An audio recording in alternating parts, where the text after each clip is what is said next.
로마서 14장 1절부터 6절까지 제가 읽습니다. 믿음이 연약한 자를 너희가 받되 그의 의심하는 바를 비판하지 말라. 어떤 사람은 모든 것을 먹을 만한 믿음이 있고 연약한 자는 채소를 먹느니라. 먹는 자는 먹지 않는 자를 업신여기지 말고 먹지 못하는 자는 먹는 자를 판단하지 말라. 이는 하나님이 저를 받으셨음이니라. 남의 하인을 판단하는 너는 누구뇨? 그 섰는 것이나 넘어지는 것이 제 주인에게 있음에 저가 세움을 받으리니 이는 저를 세우시는 권능이 주께 있음이니라. 혹은 이 날을 저날보다 낮게 여기고 혹은 모든 날을 같게 여기나니 각각 자기 마음에 확정할지니라. 나를 중히 여기는 자도 주를 위하여 중히 여기고 먹는 자도 주를 위하여 먹으니 이는 하나님께 감사함이요 먹지 않는 자도 주를 위하여 먹지 아니하며 하나님께 감사하느니라. 아멘. 오늘의 말씀은 진리의 영역과 자유의지의 영역이라는 주제로 말씀을 드리겠습니다. 제목보다는 주제입니다. 주제가 제목이 될 수도 있지만 혹은 다른 제목을 좀 제목으로 이야기한다면 자유의지의 영역에서 계시받는 사람들 그런 정도도 괜찮을 것 같습니다. 우리에게는 두 가지 영역이 크게 있습니다. 우리의 자유의지의 영역과 진리의 영역. 그러나 이것이 소경들이나 근시를 가진 사람들에게는 이 경계선이 잘 보이지 않습니다. 그리고 사람들을 조종하고 지배하고 이용하기 좋아하는 목회자들은 자유의지의 영역을 가지고 사람들을 지배하고 조종하는 것을 즐겨하기도 합니다. 무슨 말이냐 그러면 자유의지의 영역을 진리의 영역으로 만들어버려요. 그 다음에 이제 따르라 그러는 거예요. 따르라. 우리가 점심을 어떤 중식당 혹은 중국집에서 시켜 먹는다 그럴 때에 크게 중국집에서 시켜 먹는 것은 일반적으로 두 가지 아닙니까? 짜장면, 짬뽕. 거기에 이제 만두나 탕수육이나 팔보채나 추가할 수 있지만 크게는 짜장면인가 짬뽕인가. 요즘에는 둘 다를 원하는 사람을 위하여서 짬짜면 이것도 나왔습니다. 한 접시를 두 개로 나누어 가지고 한쪽은 짜장면, 한쪽은 짬뽕. 어쨌든 짜장이냐 짬뽕이냐 한 걸음 나아가서 짬짜면이냐. 자유의지의 영역이죠. 그런 영역을 A라는 사람이 계시를 받는다고 합시다. 자, 우리가 자기가 먹고 싶은 짜장면, 짬뽕 혹은 짬짜면을 선택하지 마시고 우리가 함께 통성기도 합시다. 기도해서 응답을 받읍시다. 하나님의 오늘 점심을 먹는 뜻이 중식당에서 먹는데 하나님의 뜻이 우리가 짜장면 먹는지 짬뽕 먹는지 짬짜면 먹는 게 하나님의 뜻인지 합시다. 심지어는 이제 목회자가 대표로 하나님께 계시를 받는다고 합시다. 내게 계시가 왔어요. 오늘은 짜장면을 먹는 것이 하나님의 뜻이에요. 그런 계시가 왔다고 합시다. 그럼 얼마나 끔찍하고 무서운 것입니까? 자유의지의 영역에서 계시를 받는 사람들이 있어요. 자유의지의 영역도요. 성령 인도하심을 받아야 되고 그래 자유의지의 영역이라도 인도하심이 포괄적으로 있기도 하고 도우심이 있기도 하고 계시라는 단어를 사용하는 것이 상당히 좀 조심스러운 입장입니다만은 어쨌든 기본적인 계시라는 것은 하나님께로부터 뭐가 오고 성령께로부터 뭐가 오는 것을 계시라 그러지요. 그러한 부분에 있어서는 자유의지의 영역이라도 계시 부분은 존재해요. 안 존재할 수는 없어요. 안 존재할 수는 없어요. 그러나 이제 없어야 되는 것이 있다 그 말. 없어야 되는 것. 없어야 되는 게 있어요. 자유의지의 어떤 영역에도 성령의 역사는 있어요. 당연한 이야기예요. 당연한 이야기. 당연한 이야기. 그럼에도 불구하고 상당히 주의해야 될 영역은 자유의지의 영역이에요. 진리 영역은 말씀 66권을 통하여서 성경 해석상의 문제가 존재하지만은 상당히 명확해요. 상당히 명확해요. 그러나 이제 일단은 뭐 교회적으로 한다 그러면 교회 목회자들은 자유의지의 영역을 진리 영역으로 바꾸어 가지고 자신 지배하고 통치하기를 원하는 그러한 한국교회 같으면 목회자들의 프레임이 있어요. 그 교인들을 자기의 그 어떤 프레임에 가둬버려야 돼. 가둬버려. 그래서 노예화시키고 꼼짝 못하게 만드는 어떤 경향을 가져요. 그거에 대해서는 제가 최근 몇 주 전에도 설교한 바는 있습니다. 어떤 분이 제게 물으셔요. 뭘 물으시냐 그러면 어느 교회에서 신앙생활 하는데 목사님이 기도를 그렇게 시킨다는 거예요. 여호와여 그렇게 기도를 시킨다는 거예요. 왜? 시편에 그런 기도들이 있잖아요. 그래서 여호와여 그러면서 기도를 시킨다는 거예요. 그래서 그거에 대하여 어떻게 이것이 옳은가요 틀린가요 그렇게 물으셔요. 제가 사실은 참 한탄스러운 것이 그런 거예요. 뭐가 한탄스럽냐 그러면 그 정도 수준 되면 저한테 물을 문제가 아니에요. 왜? 왜 물을 문제가 아니에요? 상식이 있을 거 아니에요. 목사님이 틀렸구나. 뻔히 답이 나오잖아. 최근에도 제가 주기도문 가지고 설교했습니다. 마태복음에 주님께서 가르치신 주기도는, 주님이 가르친 기도는 하늘에 계신 우리 아버지요. 그렇잖아. 누가복음에서는 좀 축약돼 가지고 아버지요. 그러니까 신약에서 주님께서 가르치신 기도가 마태복음, 누가복음에 있다 그러면은 하늘에 계신 우리 아버지요 하고 아버지요 그것도 달라져요. 마찬가지로 여러분이 사도행전에서 교회들의 기도가 종종 나와요. 사도 바울의 기도도 빌립보서 1장, 에베소서 1장, 3장도 나오고 시편도 기도를 보면 출발이 다 달라요. 달라요. 그것은 어떤 영역입니까? 자유의지의 영역이라. 아버지 하나님 그러든지 하나님 아버지 그러든지 아버지 그러든지 혹은 또 주님 그렇게 기도하든지 무슨 영역이에요? 자유의지의 영역이라 그 말이에요. 근데 그것을 목사님이 교인들에게 여호와여 그렇게 기도를 해라. 물론 그 목사님의 논리가 있겠죠. 그러나 정말 정상적인 크리스찬이라면 목사님이 침범하지 않아야 될 영역을 침범했구나. 어떻게 기도하는가는 말씀을 어그러져서 기도하지 않는 한은 개인의 자유인데 그것을 목사님이 소위 말하면 그 목사님이 계시를 받았는지 안 받았는지는 모르겠고 심지어 여호와여 그런 시편의 기도들을 본 다음에 어떤 감동을 받으셨는지는 모르나 그것은 그렇게 명령하거나 그렇게 시켜야 될 영역이 될 수가 없다 그 말이에요. 참 그 정도는 이 분별의 문제에 있어서 그냥 사칙 연산, 덧셈, 뺄셈 같은 거예요. 수준이 낮은 거예요. 1의 자리에 덧셈, 뺄셈 같은 거예요. 그냥 5 빼기 3은 뭡니까? 2. 뻔히 아는 거예요. 목사님 좀 이상하시네. 물론 그런 교회에서 신앙성을 계속 할까 말까는 이제 각자의 사정이지. 그것은 제가 관여할 문제가 아닐 거 아니에요. 그렇잖아요. 물론 그 정도의 이상한 일을 행하는 목사님이 다른 성경의 해석에 있어서는 안 이상할까? 그럼 많이 덧셈 뺄셈도 잘 모르는데 그분이 미분 적분을 가리키고 방정식을 가리키면 그건 정상으로 가리킬까? 그 정도는 이제 그것도 자기 선택이라. 자기 선택이라. 각자의 다 안타까운 사정은 다 있어요. 그러나 우리가 하나님 앞에서는 변명을 못하는 거예요. 변명은 못해요. 제 설교를 듣는 분들 가운데 어떤 분들 다 아쉬운 하소연 하시는 분들이 있으세요.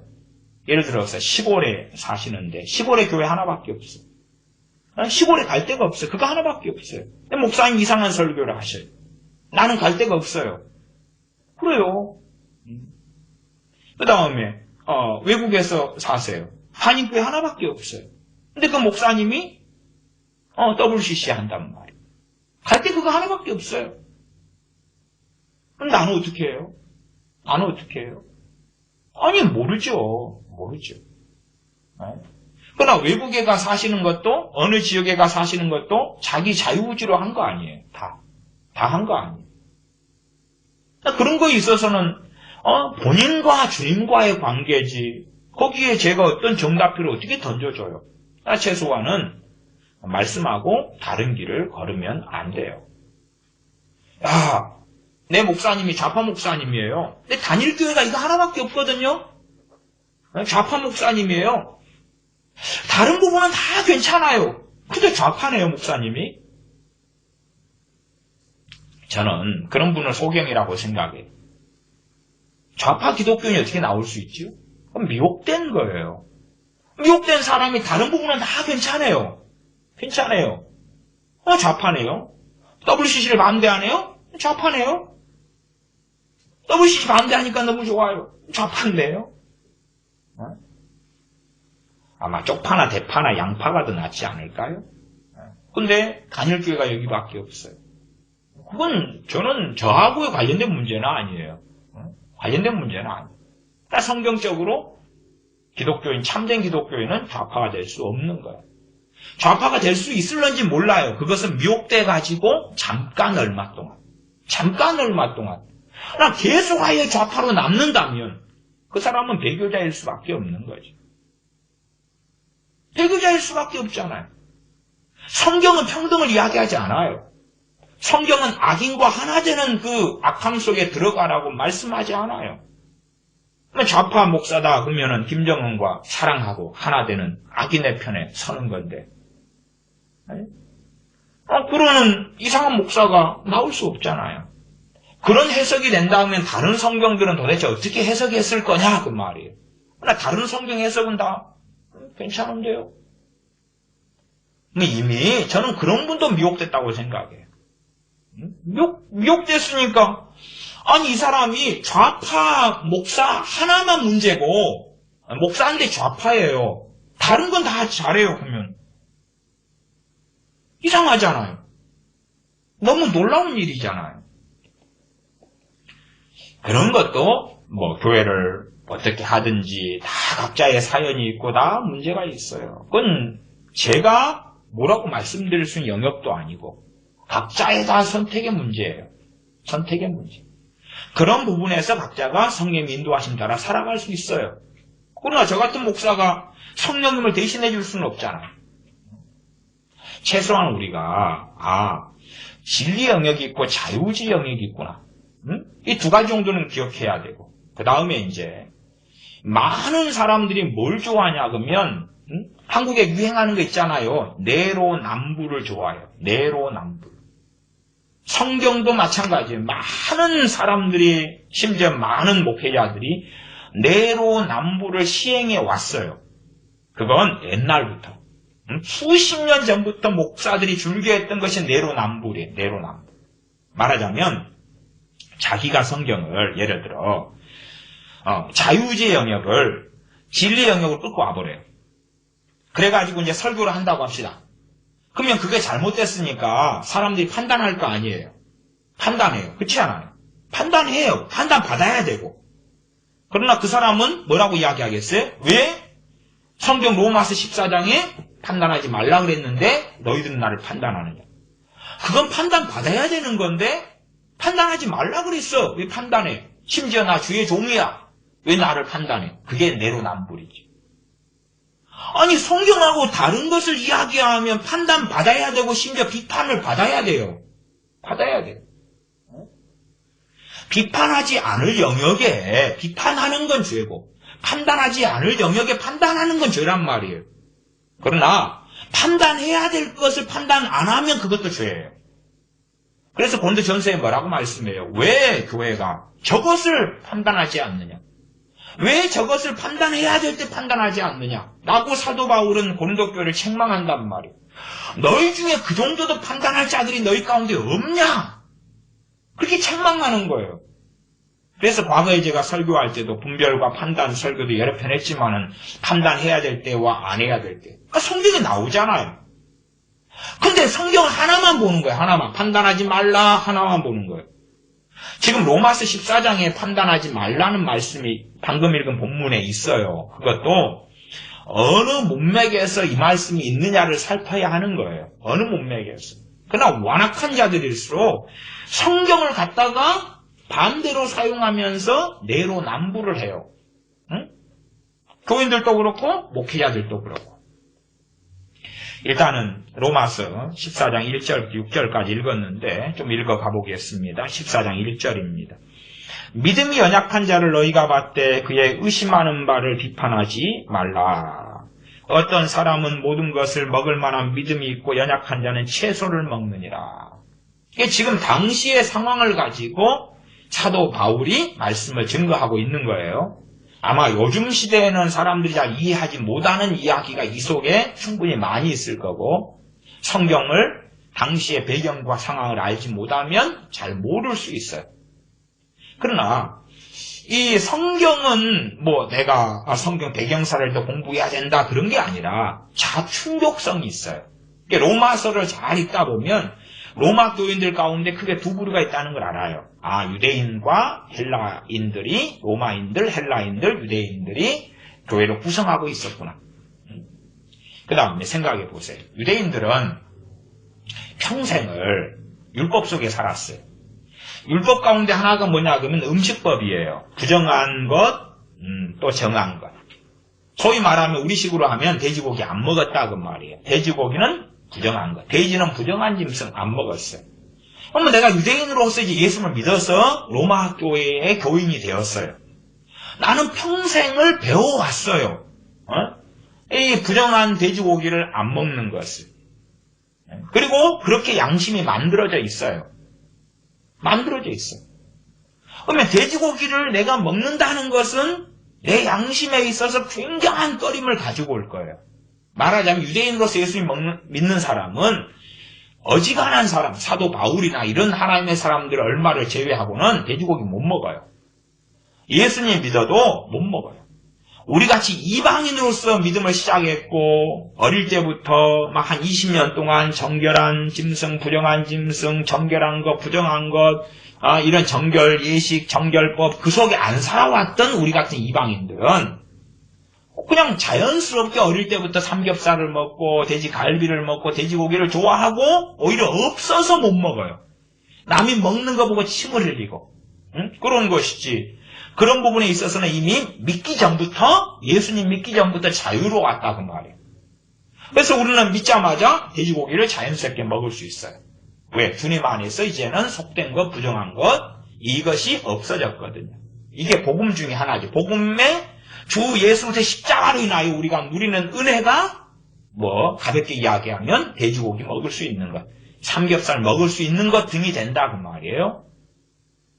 근데 14장 2절로 가면 어떤 사람은 모든 것을 먹을 만한 믿음이 있고 연약한 자는 채소를 먹느니라. 유대인들 같은 경우는 상당히 연약한 자가 돼버려요. 왜 그러냐면 철저하게 어릴 때부터 율법 속에서 교육받아 살아왔기 때문에 그 율법 속에 살아온 것을 탈피하지 못해요. 복음이 어떻게 율법에 영향을 주고 율법은 그대로 1.1획도 변함없이 살아있으나 어떤 것들이 주님의 모형과 그림자가 되어서 성취가 되어져서 더 이상 의미가 없다는 것 자체를 이해하지 못해요. 이해하지 못해요. 그래서 유대인들은 예수님 믿으면 연약한 자가 돼요. 많은 경우에 그래요. 사도들 얼마 빼놓고 연약한 자가 돼요. 왜냐하면 여전히 할례당으로 남고 여전히 율법에 매이거든요. 율법의 의식들에 매인다 그 말이에요.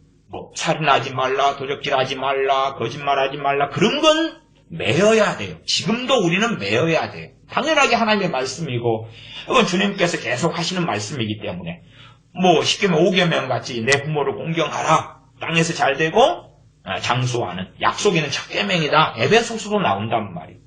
그건 매여야 돼요. 그러나 유대인들은 어릴 때부터 살아오면서 예를 들어 할례다 그러면 할례 안 받으면 이방인인데 할례를 자기도 받았고 그렇게 살아왔어요. 또 자식도 시켰어요. 할례를. 그 다음에 이제 예수님을 늦게 믿었어요. 손주가 태어났어요. 할례의 문화와 인습과 관습 속에서 살아온 게 50평생인데 손주가 태어났어요. 할례를 줘야 돼요? 말아야 돼요? 줘야 돼요? 말아야 돼요? 그런 사람들을 비판하지 말라 그 말이에요. 야, 나는 도무지 삼겹살 못 먹겠어요. 유대인들이니까 못 먹겠어요. 그 사람들 비판하지 말라 그 말이에요. 거꾸로 자기가 못 먹는데 먹는 사람을 비판해요.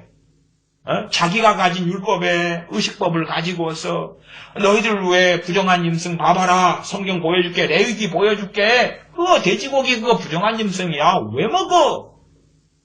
하지 말라는 거예요. 누가요? 서로 하지 말라는 거예요. 그러나 사실은 옳기는 누가 옳아요? 돼지고기를 자연스럽게 먹을 수 있는 사람이 옳은 거예요.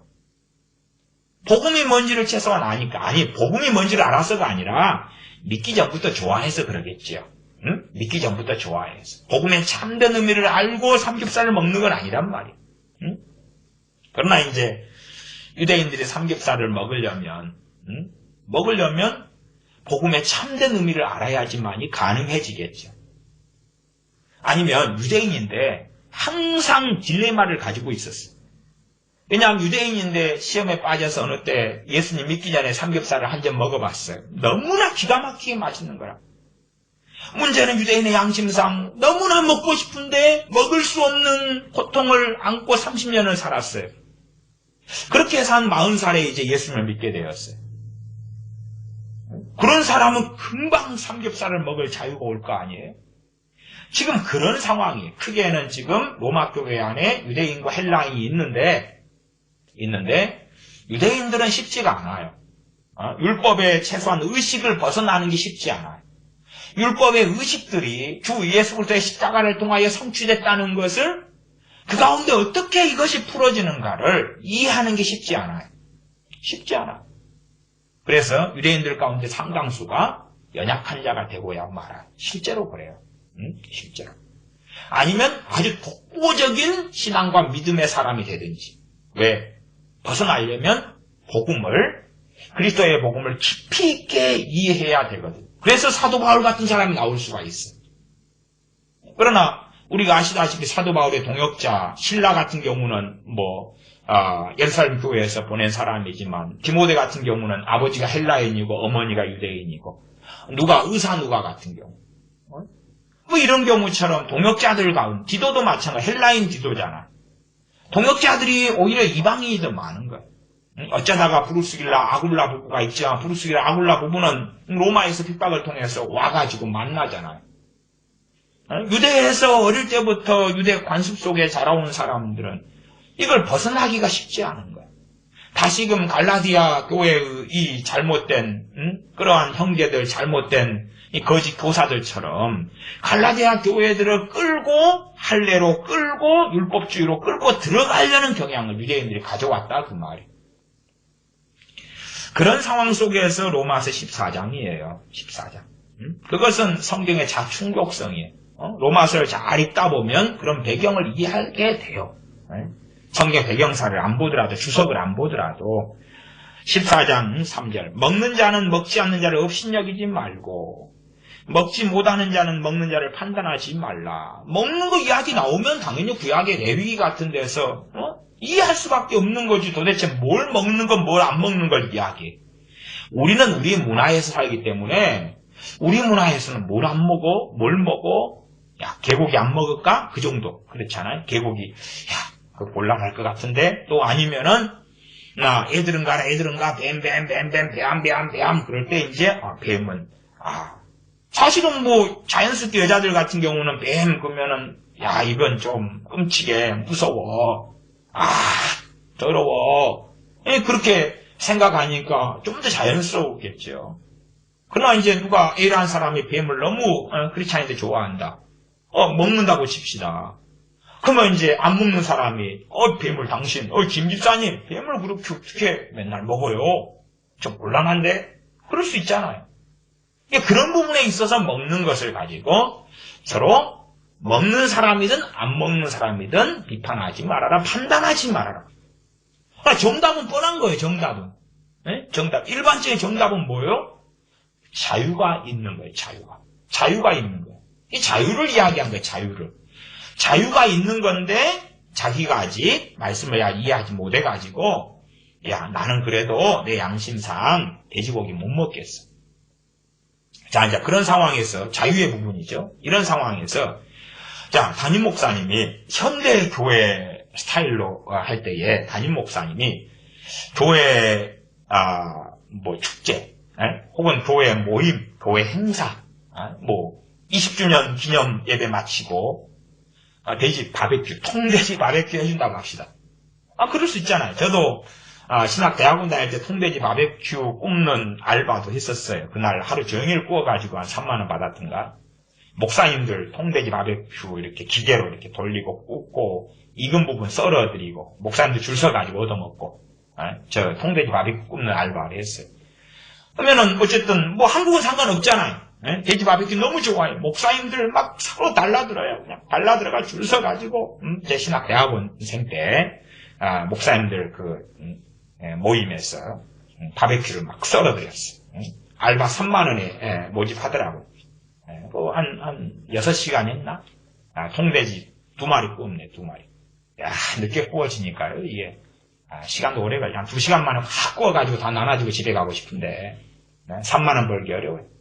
어쨌든, 목사님들 좋아가지고, 시험에 안 들잖아요. 그런데, 로마 학교에 있었던 유대인들 같으면, 그런 일이 벌어지면 어떻게 하겠어요? 심각한 시험에 들 거 아니에요, 심각한.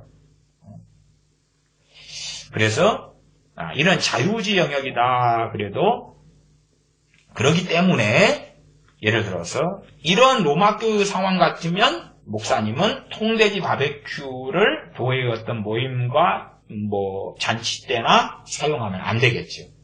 안 되겠죠. 그러나 목사님이 이런 부분에 있어서 사용했다 그러면 그로 인하여서 많은 사람이 시험에 들 거라 그 말이에요. 이게 자유주의 영역이어서 굉장히 복잡한 문제가 되고 말아요. 정답은 당연해요. 진리의 문제는 당연해요. 진리의 문제는 돼지고기 먹을 자유가 있는 거예요. 문제는 유대인들은 양심상 어릴 때부터 배워왔던 것이 정결한 것, 부정한 것이에요. 중동에는 예를 들어서 돼지고기를 중동에 안 팔기도 할 뿐만 아니라 가지고 못 들어가요. 이슬람이잖아요. 이슬람. 돼지고기를 먹고 싶은데 돼지고기 그건 안 키우고 안 먹어요. 그래서 이슬람, 이 중동 지역에서 한인들이 일하는 사람들은 그걸 참 힘들어해요. 왜? 돼지고기를 정말 좋아하고 먹고 싶은데 돼지고기를 구하지 못해. 또 술도 마찬가지가 돼요. 술. 그런 여러 가지 문제가 있어요. 그러면 중동 사람 이슬람 신자가 예수를 믿었다. 자기 평생 살아왔던 것이 걔네들식으로 할렐 음식이라고 그래요. 걔네들식으로 뭐 이제 짐승을 산채로 잡아가지고 피를 빼는 거예요. 이런 어떤 아주 잔인한 짐승을 잡는 어떤 방식이 있어요. 할렐 방식. 그런 식으로 해가지고 할 뿐만 아니라 돼지고기 안 먹어요.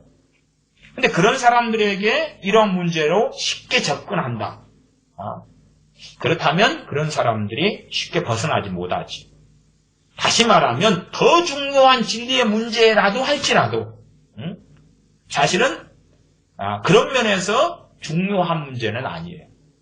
중요한 문제는 아니에요.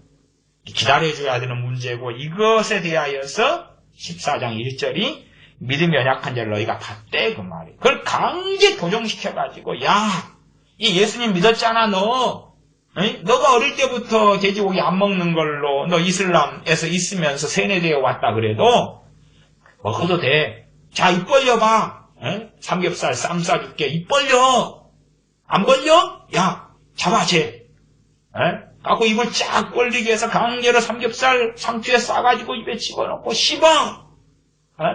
우리는 자유해. 씹어. 그렇게 하면 안 된다 그 말이에요. 왜? 믿음이 연약한 자를 너희가 뭐하라? 받아라 그 말이에요. 받아라. 응? 아니 삼겹살 안 먹는다고 무슨 문제 있겠어요? 없어요. 싫어하는 사람이 안 먹을 수도 있지. 심지어는 아직 믿음이 연약해가지고 어린아이 신자이기 때문에 자기의 이슬람에서 주님께 돌아왔지만은 돼지고기 안 먹는 심지어는 할렐 음식을 먹어야 되는 또 유대인인데 예수님 지금 유대인들도 정결법 철저하게 지킵니다. 그래서 유대인 아이들도 이 외국인 가정에 유대인 아이들이 놀러 간다 그러면은 그 집에서 주는 음식 안 먹어요. 불량한 거 먹어가지고 더러워질까봐 안 먹어요. 그런 것들이 유대인들이 지금도 있어요. 많이 강하고요. 자기식으로. 그런 이야기를 지금 하고 있는 거예요. 그런 이야기를. 그런 가운데서 이제 판단하지 말라 그런 것이에요. 14장 3절. 먹는 자는 먹지 않는 자를 업신여기지 말고 먹지 않는 자가 있고 먹지 못하는 자는 먹는 자를 판단하지 말아라. 둘 다 서로 하지 말아라.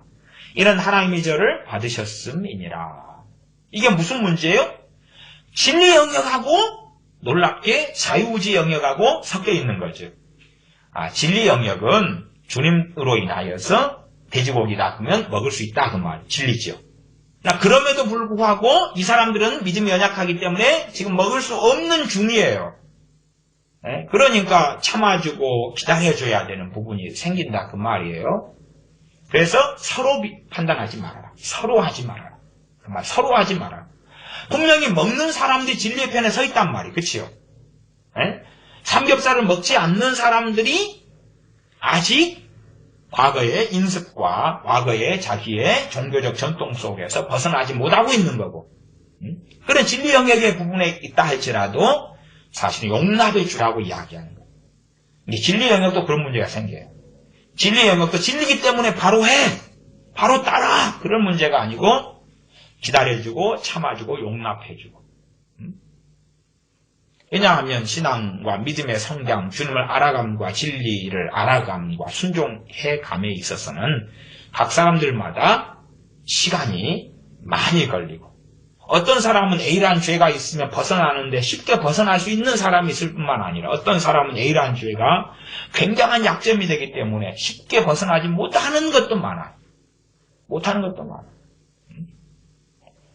진리 영역이 명확하다 할지라도 그렇다고 말이에요. 4절로 가겠습니다. 남의 하인을 판단하는 너는 누구뇨? 그 섰는 것이나 넘어지는 것이 제 주인에게 있음에 저가 세움을 받으리니 이는 저를 세우시는 권능이 주께 있음이니라.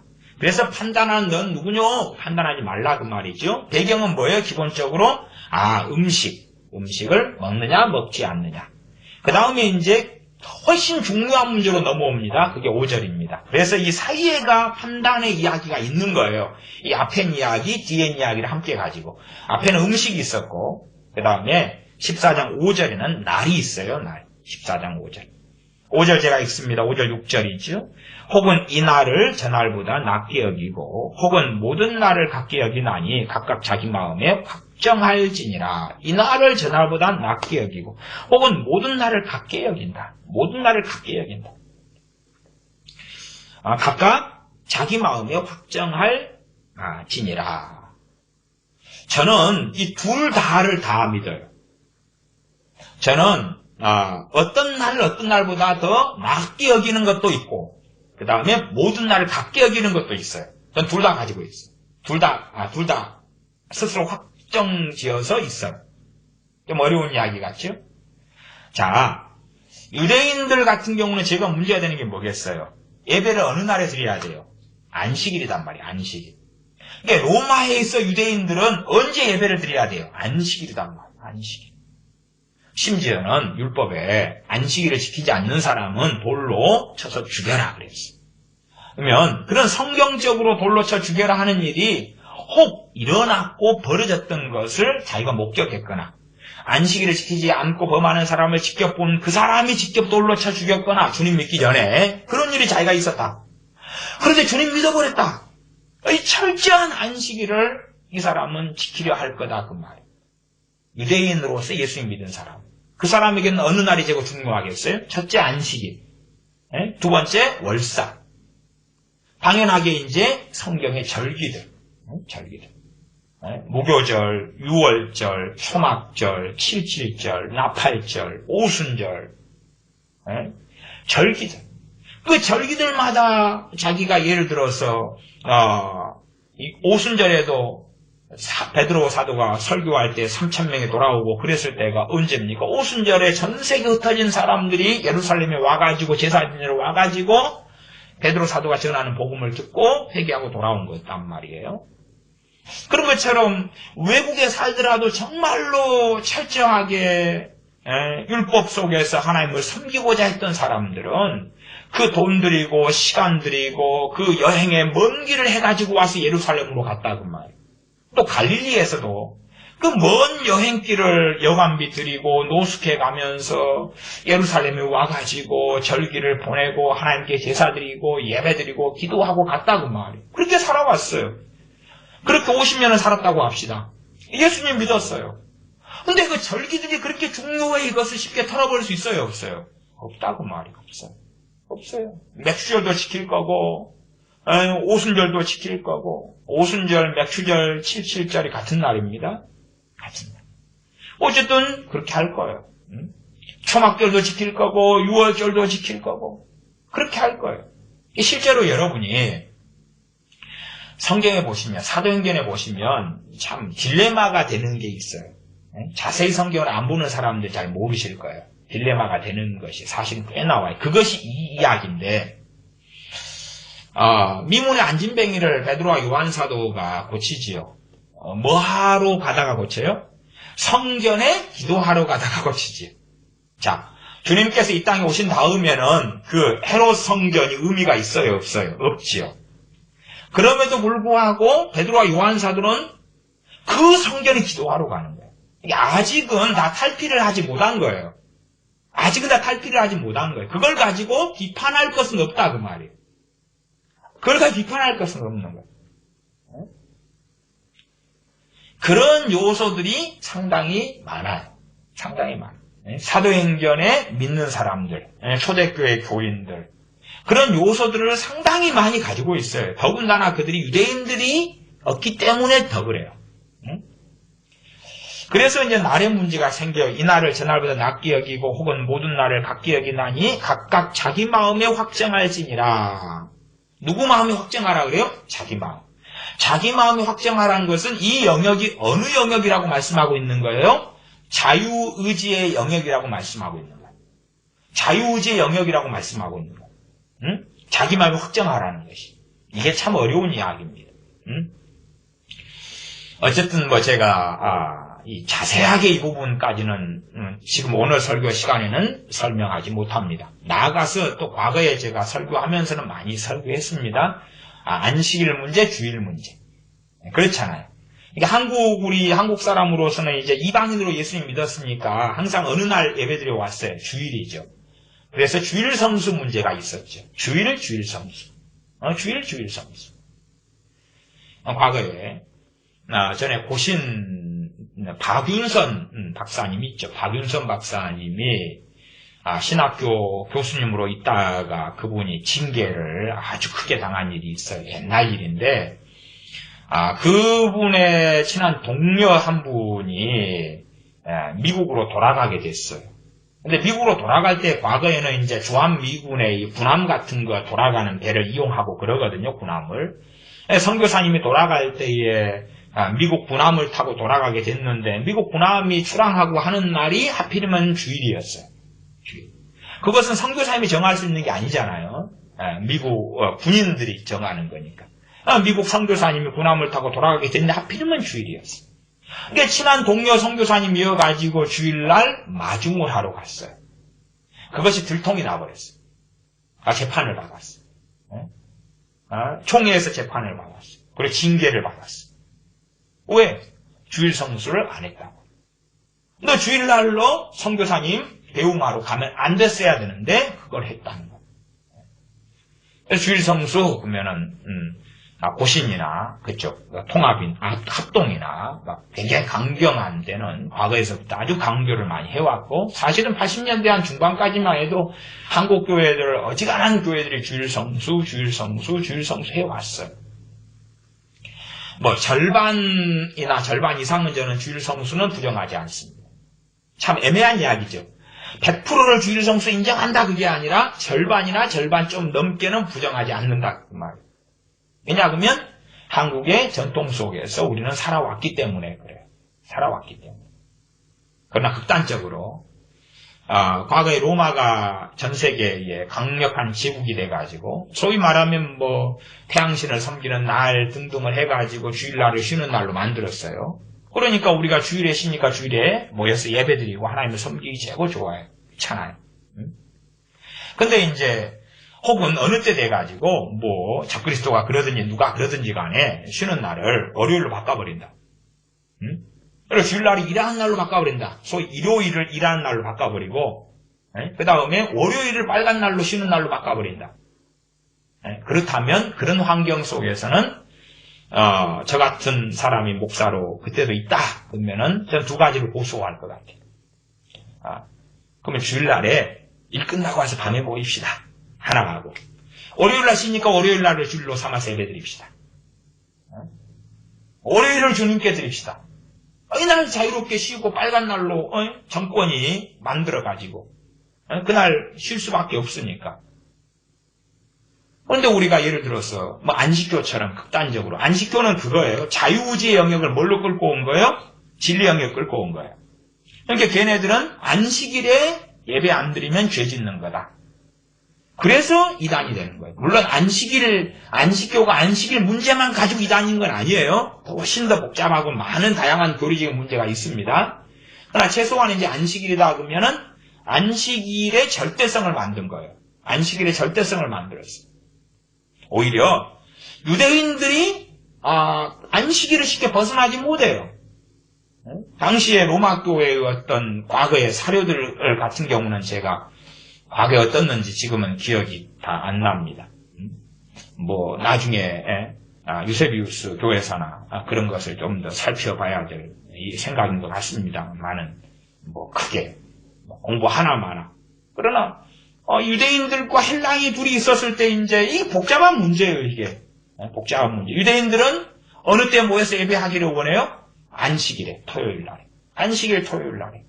이방인들은 이래도 되고 저래도 되는데 환경상 쉬는 날에 예배드리는 게 낫지. 아니 내가 요즘식으로 하면 어느 농장 주인 밑에서 내가 월급쟁이로 일을 하는 사람이에요. 농장 주인이 주일날만 쉬준다는 거예요. 토요일날 일해야 돼요. 그러면 내가 그날 예배드리러 가버리면 나는 그 농장에서 10중 8구 잘리고 쫓겨나고 내 가족이나 내 자녀들은 생계 유지가 어려울 거 아니에요. 그래서 당연하게 토요일까지 일하고 주일날 쉰다. 그러면 쉬는 날을 예배드리는 것이 상식에 맞고 합리적이다 그 말이에요. 이제 지금의 안식교 애들은 좀 그나마 나을 것 같아요. 왜? 주 5일제 근무가 상당히 시행돼가지고 안식일도 이제 쉬는 날에 들어가니까. 과거 같은 경우는 제가 학교 다닐 때만 해도 토요일도 학교를 다녔단 말이에요. 대학생들은 토요일을 쉬었지만 일반 초등학교, 중학교, 고등학생 애들은 오랫동안 토요일도 반공일 그래서 학교를 다녔어요. 토요일도 직장 생활은 밤늦게까지 했다 그 말이에요. 그때의 안식교 애들은 이제 참 골치 아프죠. 그래서 그 안식교 애들이 대부분 돌아선 것이 자영업으로 돌아서죠. 자영업. 자기가 자유롭게 장사를 하면서 토요일 날 문을 닫아버리는 거죠. 그렇게 해서 손실과 손해를 보면서도 안식일을 지키겠다 그런 거예요. 그러나 성경을 보시면 14장 5절에 그렇게 나와 있는 거예요. 혹 이 날을 저 날보다 낮게 여기고 혹은 모든 날을 같게 여긴다. 근데 이것은 자유지 영역이다 그 말이에요. 이게 제가 어떤 사람이 안식일을 나는 최고로 봐. 그런다 해서 저는 그 사람들을 판단하지는 않습니다. 판단하지는 않아요. 문제는 근데 그 사람들이 그렇게 하면서 저같이 주일날 성수, 주일 성수하고 예배를 드리겠다는 사람들 그들이 판단한다면 내로남불이죠. 그들은 판단받아야 하는 거예요. 이해되세요? 그 이야기예요. 그 이야기. 그러니까 안식일을 나는 예배드리겠다. 저는 그 사람들 판단하지 않아요. 판단하지 않아요. 그러나 성경적으로는 최소한은 가르쳐야 돼요. 이건 자유지의 영역이다. 자유지의 영역이다. 그리고 그렇게 하는 사람들이 로마서 14장으로 할 때에 이미 사도 바울은 판단하고 있어요. 참 복잡한가요? 14장 1절에 보면 그들은 뭐라고 판단했어요? 사도 바울은 믿음이 연약한 자라고 판단했잖아요. 안 그러나요? 믿음이 연약한 자라고 했잖아요. 믿음이 연약한 자. 연약하기 때문에 먹지 못하는 게 있어요. 못 먹어요. 안 먹어요. 믿음이 연약하니까. 그건 이미 판단 가운데서 판단을 전제로 해가지고 그 다음에 제가 설명드린 대로 무엇을 판단하지 말까? 결국은 여기에서 판단은 비난과 좀 더 가까운 단어가 되겠지. 이미 판단하고 있어요. 너희가 지금 정상이 아니야. 왜 지금 이 성경의 본문의 14장 5절도 사실은 판단이에요. 하나님의 말씀인데 판단이잖아요. 왜 이건 상대방이 지금 비진리 영역에 있기 때문에 진리를 전함으로 비진리를 판단한 거예요. 정답은 뭐냐? 각자 자기 마음에 확정하는 것이 진리다. 이날을 저날보다 낮게 여기든지 같게 여기든지는 각자의 문제다. 그 진리를 전했어요. 그러니까 어떤 사람들은 판단받을 수밖에 없어요. 이날이 절대적이다. 극단적으로는 저는 주일 성수를 인정하고 따릅니다. 왜? 전 세계가 주일날 쉬니까. 그러나 주일 성수를 절대화로 끌고 간다면 판단받을 수밖에 없어요. 무엇을 통해 판단받습니까? 로마서 14장 5절로 판단받지. 왜? 자기 마음에 각각 확정하라 그랬지? 절대 진리 영역으로 삼을 수 없다 그런 거예요. 지금은요, 점점점 제가 교회 절기 문제도 전에 설교했습니다만은 종교적이 될수록 절기가 강해져요. 그게 역사에 반복되는 패턴이에요. 로마 교회가 중심을 잡으면서 로마 교회가 말씀을 버리고 그리고 로마 카톨릭이 돼요. 말씀을 버리고 그냥 신천지처럼 JMS처럼 통일교처럼 소수가 나가서 이단이 되고 사이비가 되는 건 괜찮은데 그렇잖아요. 그럴 수 있어요. 그런데 교회 전체가 통째로 그냥 이단이 돼버려요. 이단. 로마 카톨릭이 돼버려요. 마리아 숭배교, 여신 숭배교가 돼버려요. 전체가. 왜 그러느냐. 로마 교회가 전 세계 교회의 중심을 장악했어요. 장악하고 말씀을 버려요. 말씀을 버리면 말씀의 대체제가 필요하죠. 대체제의 핵심은 뭐냐 그러면 절기입니다. 절기예요.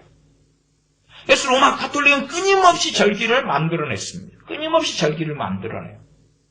그러니까 사람들이 말씀을 행하고 준행하기보다 정말로 편하고 좋은 게 뭐냐 그러면 절기를 지키는 거예요. 절기를 지키면 안 거룩한 사람, 신중한 사람, 하나님을 기쁘시게 한 사람이 되거든요. 성경적으로는 전혀 틀린 이야기지만 사람들이 현혹시키기는 그게 너무 좋은 거예요. 말하자면 우리 교회는 여자들이 너울을 쓰지 않습니다. 너울. 고린도전서에 머리가 긴 사람은 너울 쓸 필요 있다 그랬어요? 없다 그랬어요? 없지요. 대부분 로마 카톨릭이 장악하고 있는 지역은 여자들이 짧은 머리는 거의 없어요. 다 대부분 머리를 길러요. 고린도전서 성경상으로 하면 머리 기르는 그 여자들은 예배 드릴 때에 너울을 쓸 필요가 있어요? 없어요? 없지요. 누구만 너울을 써야 돼요? 머리가 짧은 사람들. 너울을 써야 돼요. 쓰라고 나왔잖아요. 고린도전서에가. 근데 머리가 길어요. 쓸 필요가 있어요? 없어요? 없어요.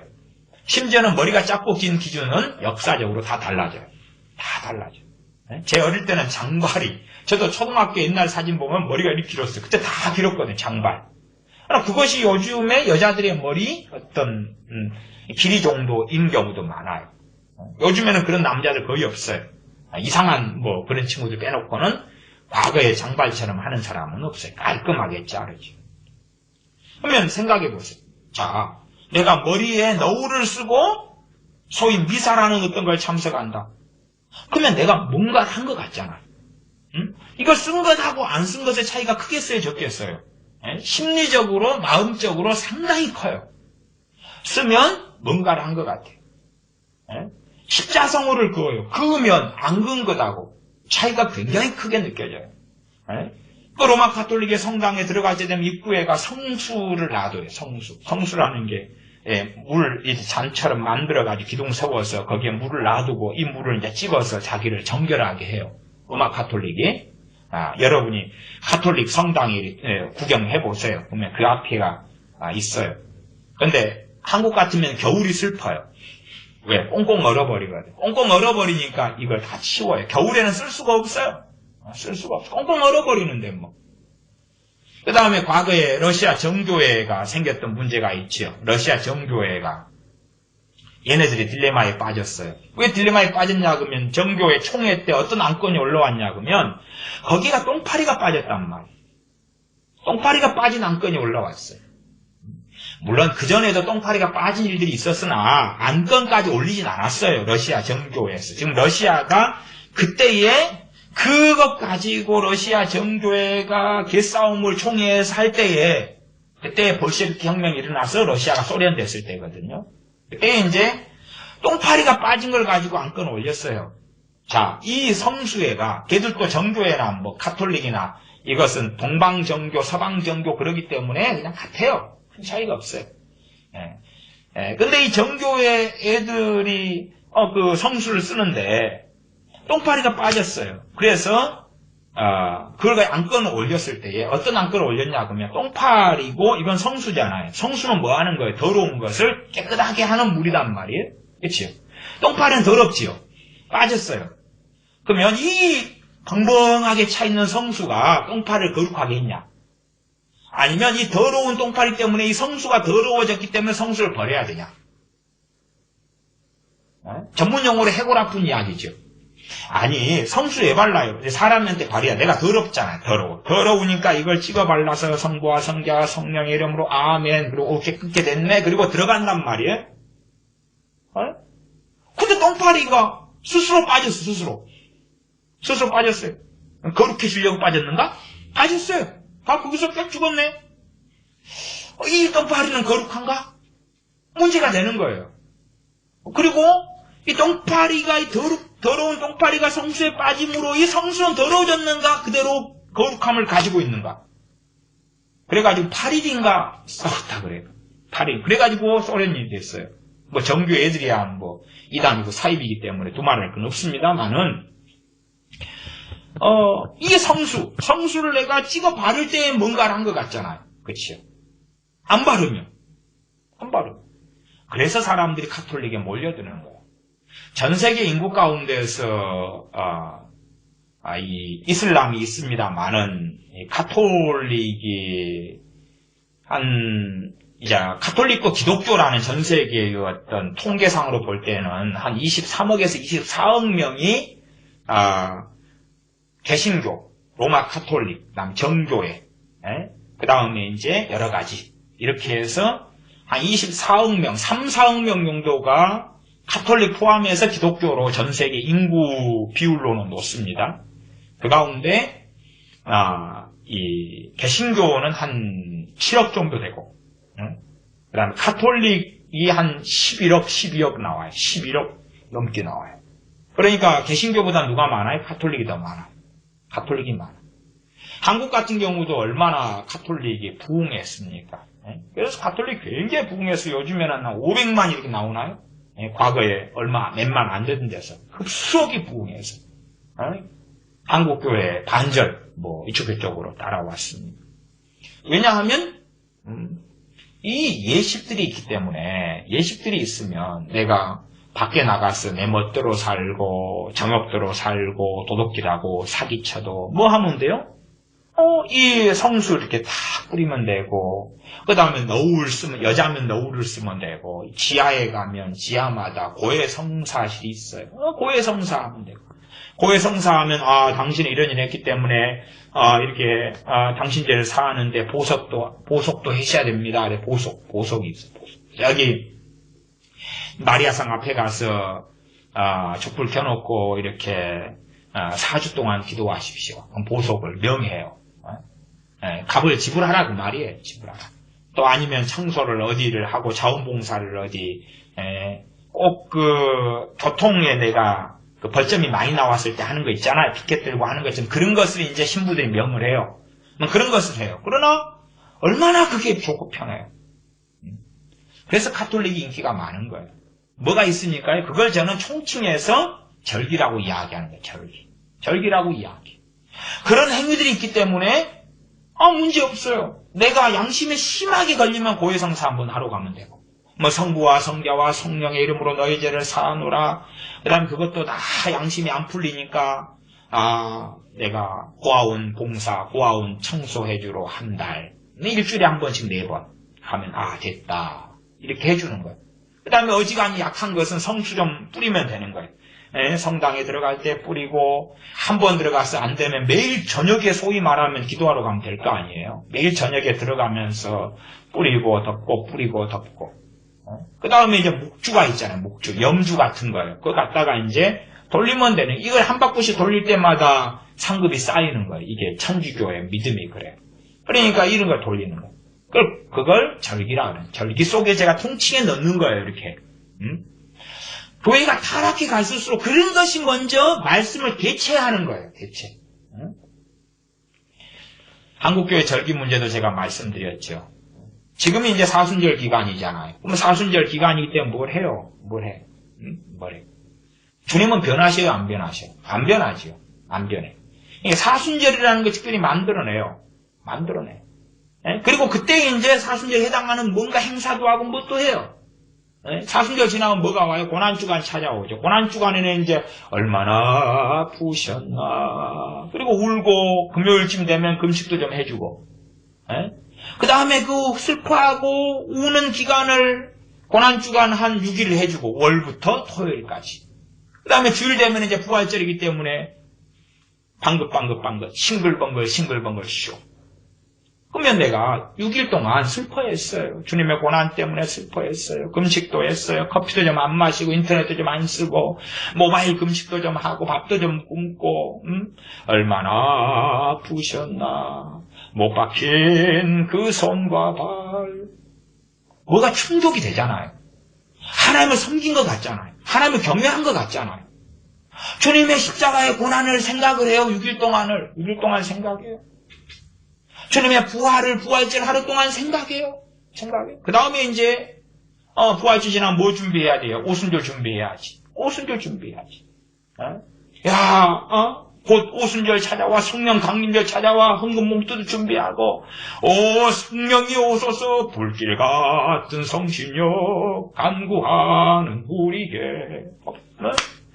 오순절 딱 지나갔어요. 그러면 오순절, 칠칠절, 맥주절이 같은 날인데 어쨌든 맥주절 또 찾아와요. 7월달. 맥주절. 그 사이에 6.25 기념주간, 또 종교개혁주간도 있고, 나중에 뒤로 가면은 또 성경주간도 있고, 뭣도 있고, 추수감사절 되기 전에 준비하고, 성탄절 준비해요.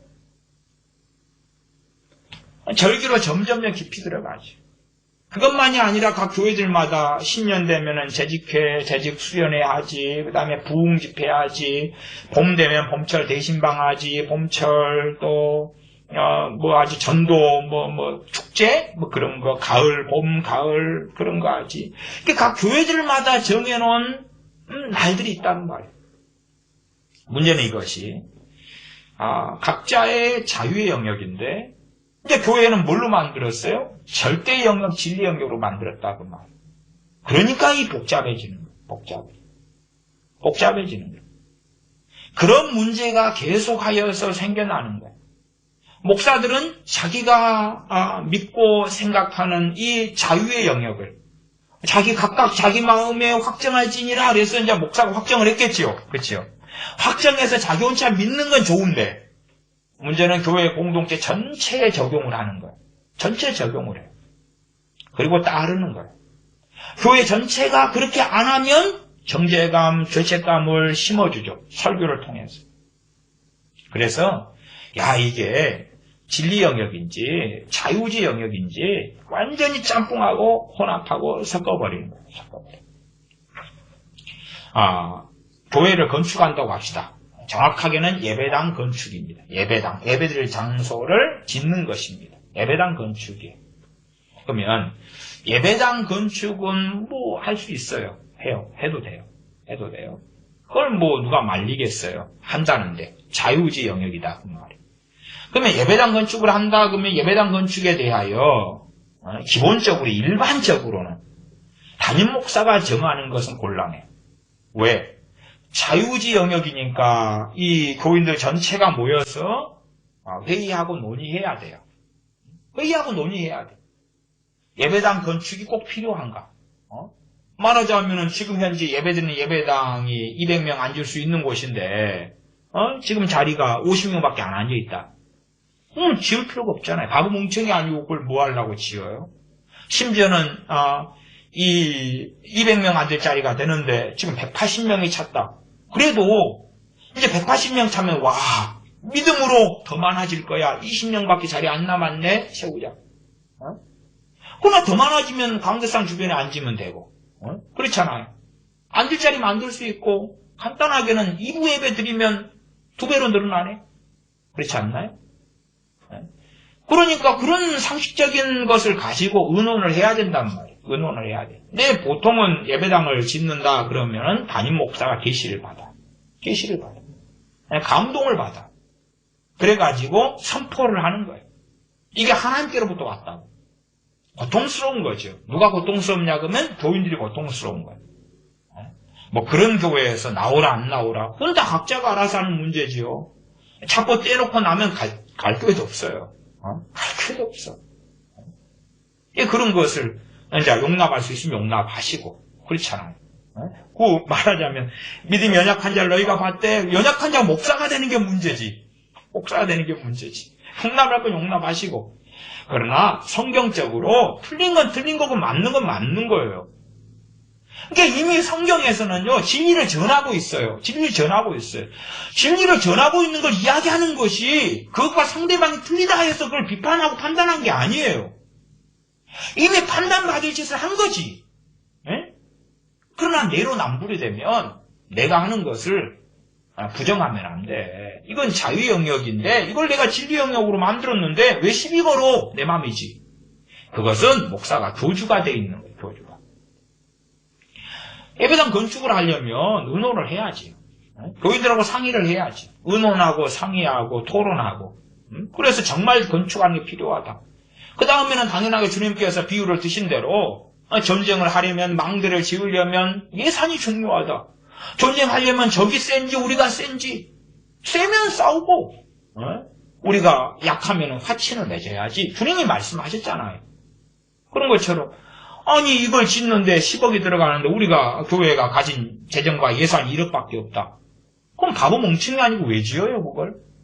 그러나 그게 다 믿음을 갖다 해놓고 참 예수님 믿는 사람들 가운데 상식이 없고 미련하고 이상한 사람들 너무 많아요. 이게 목사가 예배당 건축하고 싶은 것을 그때부터 그 욕심과 열망에 사로잡혀서 하나님을 빙자한다. 하나님을 빙자해요. 예배당 건축하는 것이 하나님의 뜻으로 만들어요. 변경을 시키는 거예요. 그 선택사항인데. 선택사항인데. 선택사항. 그러면 예배당 건축하는 게 하나님의 뜻이면 모든 교회가 다 예배당 건축해야 될 거 아니에요. 그러면 도대체 몇 평으로 건축하는 게 뜻이냐고 막. 몇 평으로 해야 돼.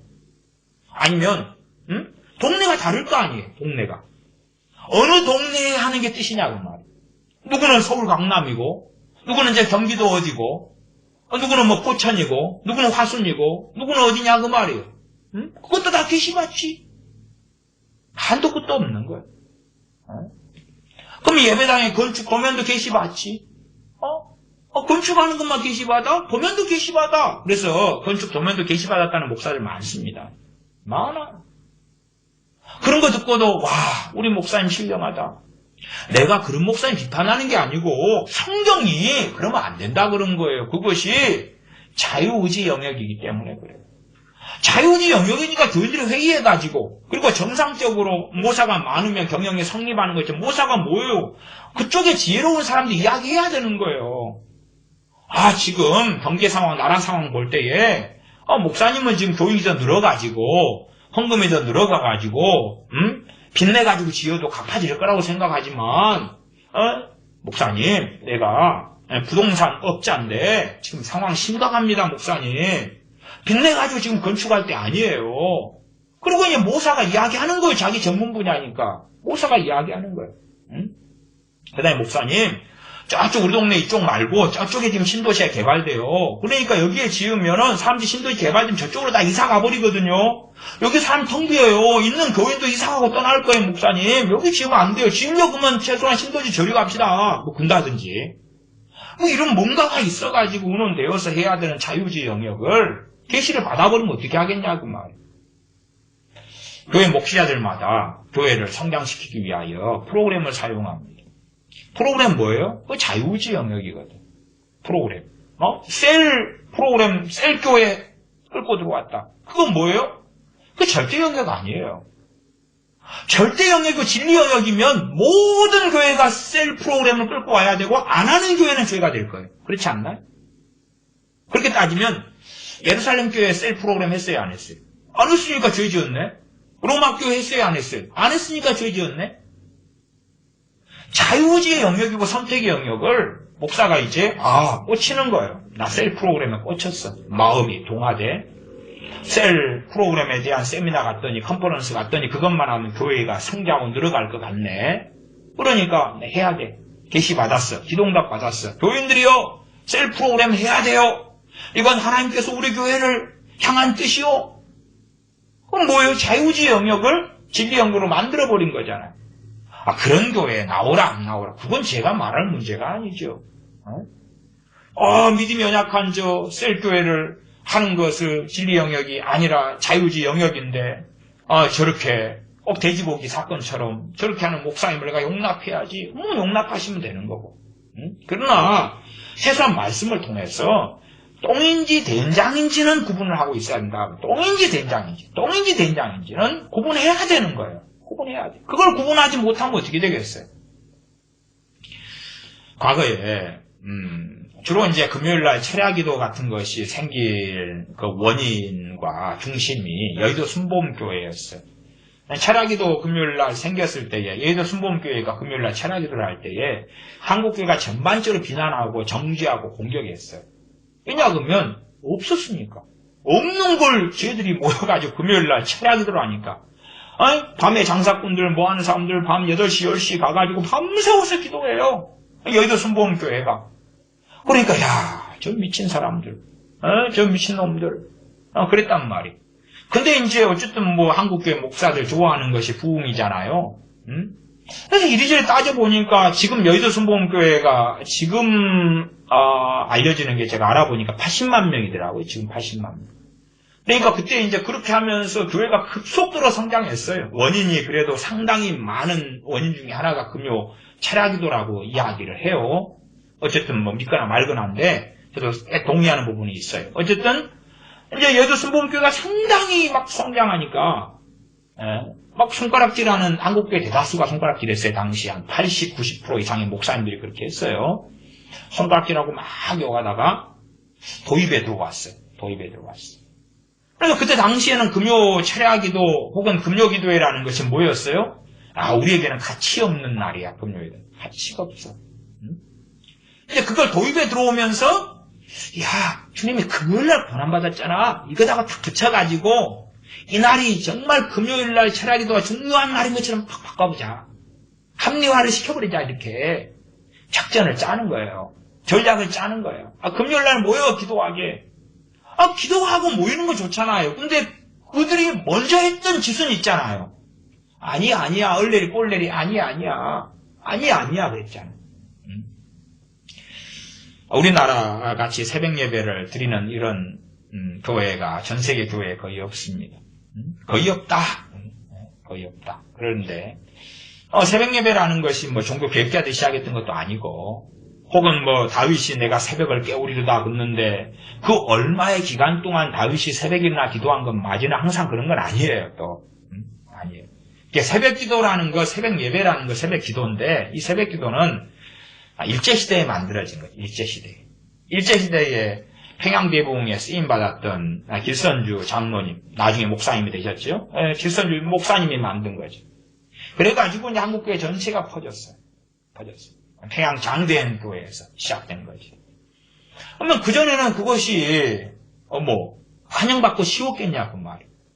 당시에는 막 대부흥 일어나니까 기도하는 성령 역사가 있으니까 만드니까 이제 그 안에도 새벽에 막 기도가 되는데 예배당에서 기도를 한다 그러니까 하지만은 그거에 다 찬성했고 당시에 평양 대부흥 때 목사들이 다 평양 대부흥을 찬성했던 게 아니에요. 반대하고 이간질하고 싸우고 그다음 거짓 흑색 선전하고 하는 목사들도 꽤 있었어요.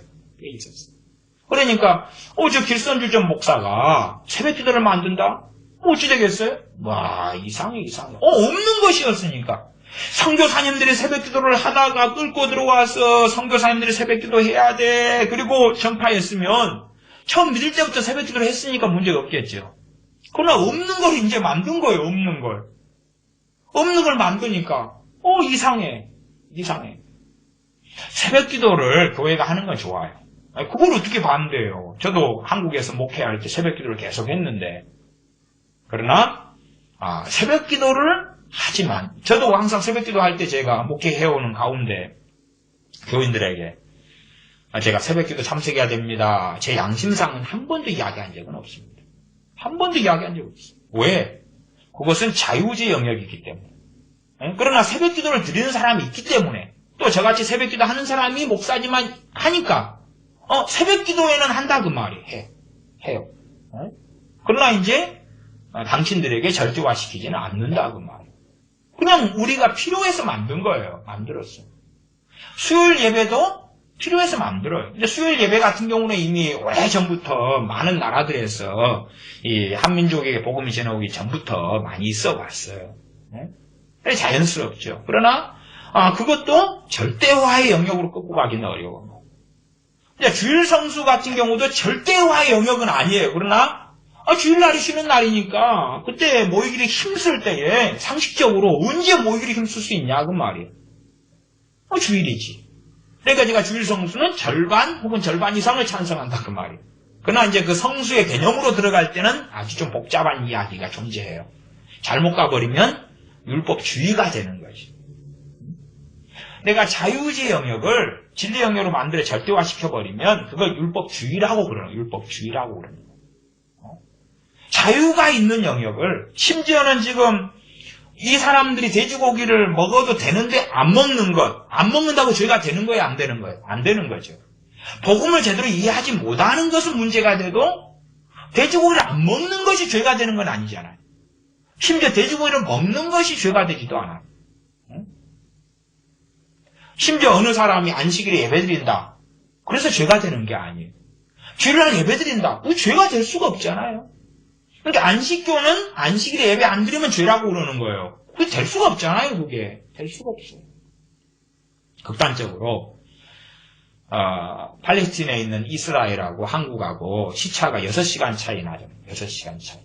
6시간 차이 나면은 한국이 6시간이 빠르다 그 말이에요. 빨라. 그러면은 이스라엘은 안식일인데 한국은 주일로 넘어가 버려요. 주일로 넘어가 버려요. 그러면 도대체 자기가 사는 나라의 시간표를 따라가야 될 거 아니에요. 그러나 절대성을 가지고 이야기한다면 안식일이나 주일이나 다 틀어지죠. 왜? 절대적인 기준을 팔레스틴에 잡고 팔레스틴의 시간에 잡고 이스라엘에 맞춰놓으면 시간표를 한국은 시차가 6시간인데 어그러질 거 아니에요? 어그러지죠. 말하자면 이스라엘은 안식일이 왔는데 한국은 주일로 넘어가 버리거나 아니면 한국으로는 안식일인데 이스라엘은 금요일일 거 아니에요. 네? 한국은 이미 토요일이 진척돼가지고 지금 토요일 말하자면 토요일 오후 6시인데 아니면 토요일 오전 6시 그러면은 이스라엘 같은 시차 6시간이니까 인자 안식일 토요일로 접어들고 그런 문제가 생긴다 그 말. 그래서 참 우리들이 분간하기 이 절대 영역, 진리 영역과 내 선택의 영역, 자유의지의 영역이 어떤 것은 정말 쉽고 간명하게 분간이 되는 게 있어요. 그러나 어떤 것은 그렇게 쉽게 분간이 안 돼요.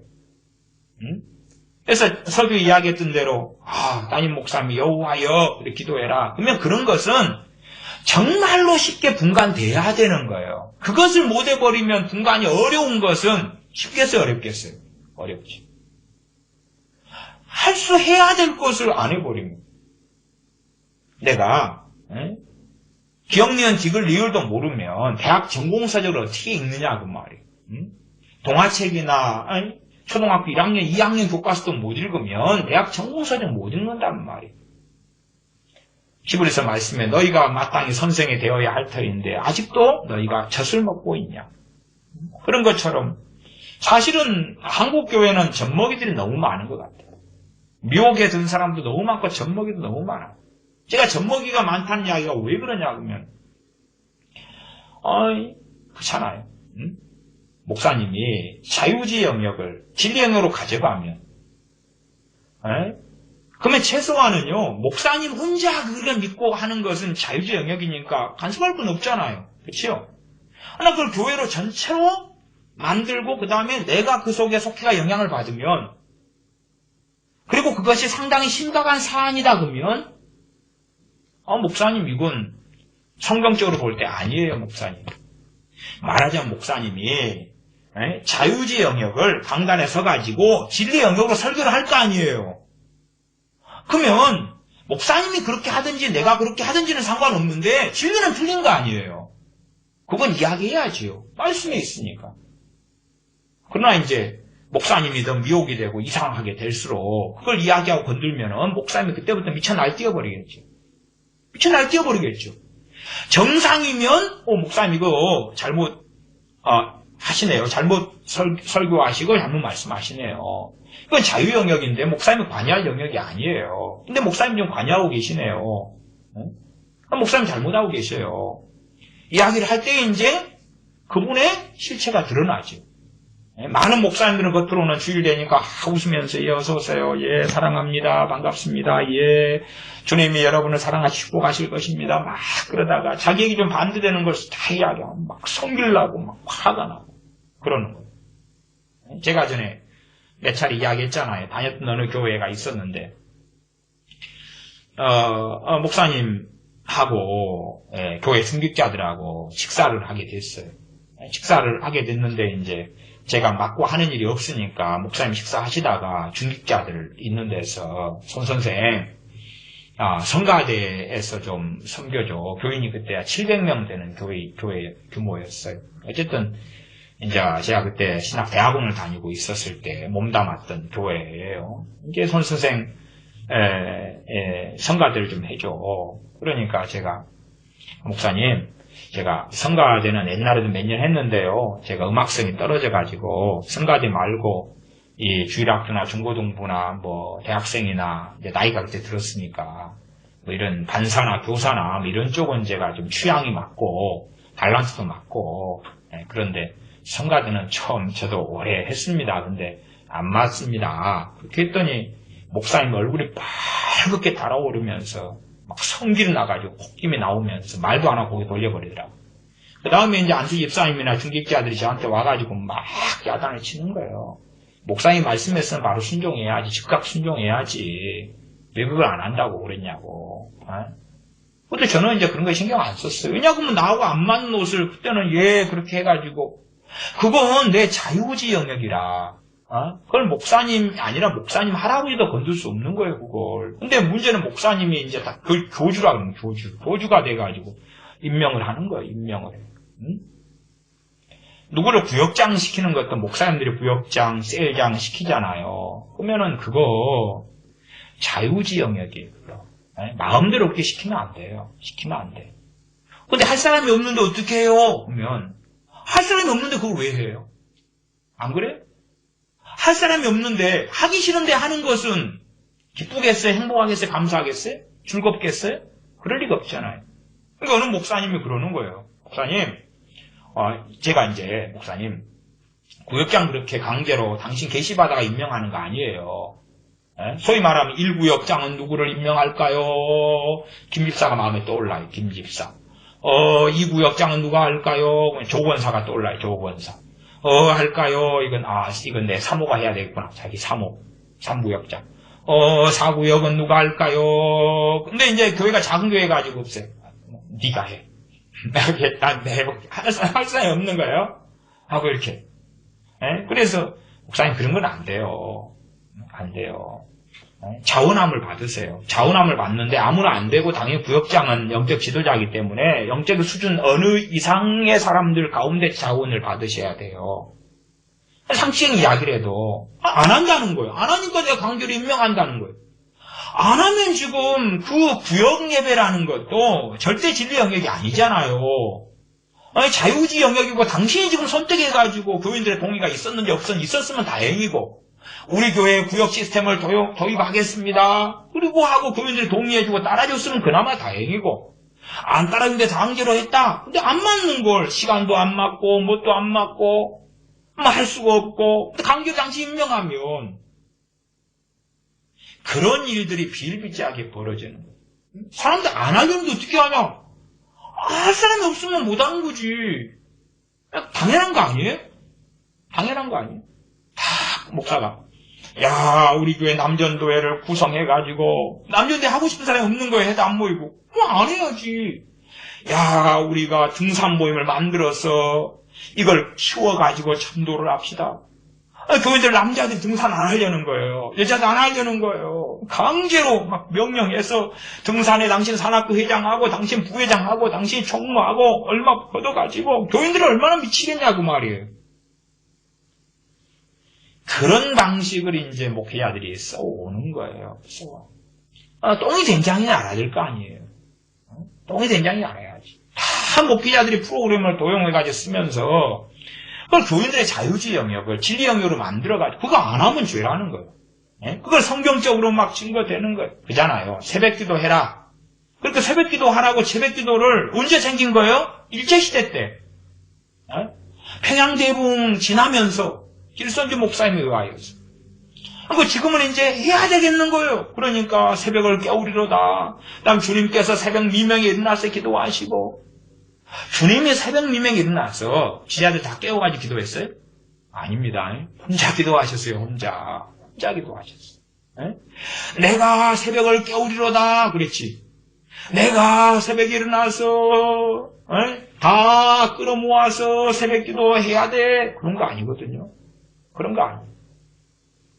그런 걸 이해를 못하는 거예요. 그런 걸 이해를 못해. 아니, 당신은 손목사 당신은 새벽 기도까지 건드냐? 아니, 새벽 기도 좋아하면 하라고 말이에요. 누가 말리냐고 말이에요. 좋아하는 교인들이 있으면 함께 하고, 목회자도 좋아하면 하고, 그렇잖아요. 또 우리는 기도에 힘써야 되니까 새벽만이 아니라 밤도 하고, 차야도 하고. 그러나 그것은 각자의 자유주의 영역이고. 그래서 생각해 보세요.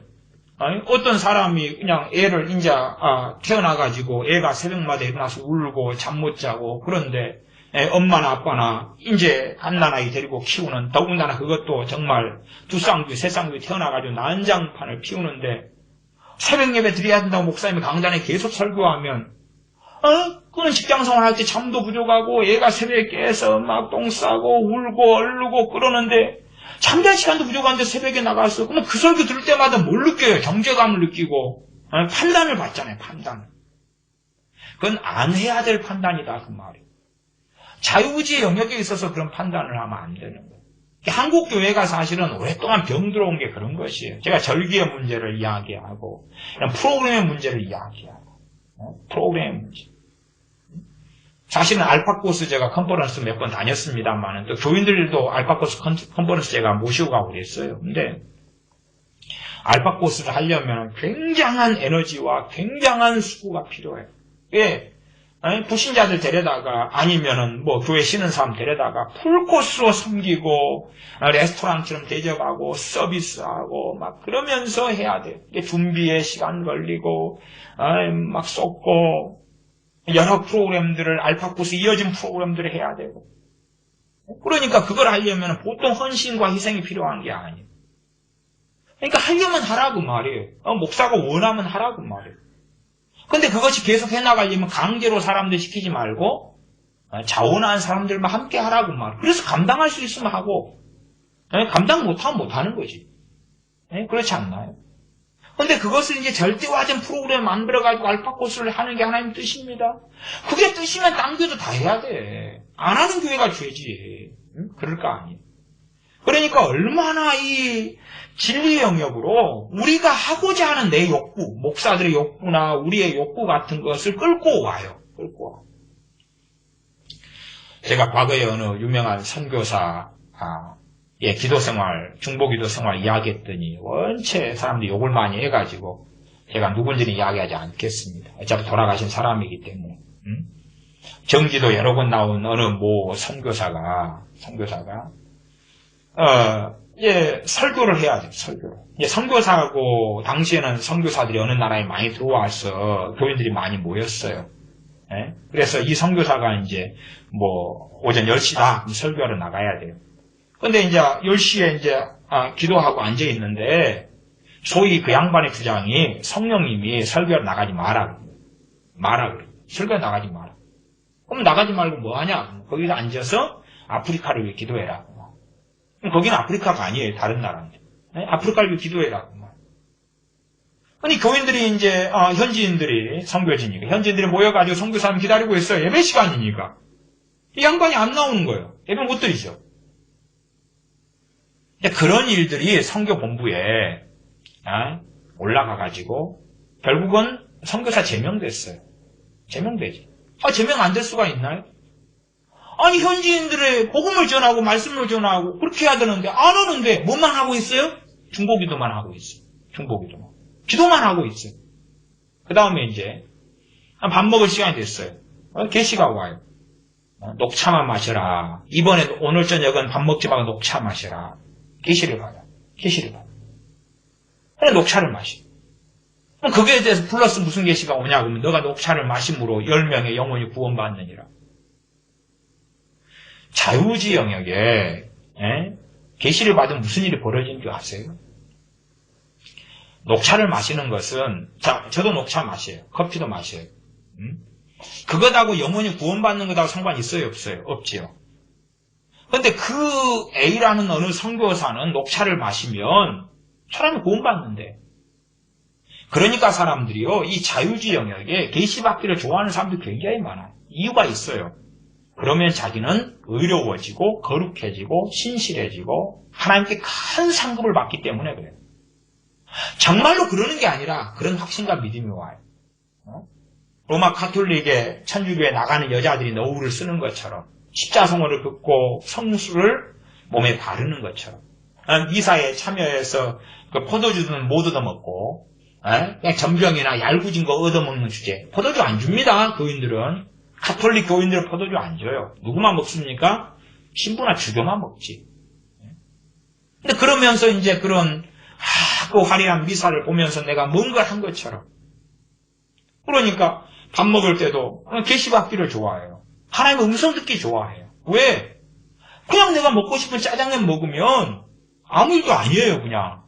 근데 하나님 뭘 먹어야 될까요? 짜장면 먹어라. 그거 듣고 먹으면 지금 순종한 거잖아요. 순종한 거.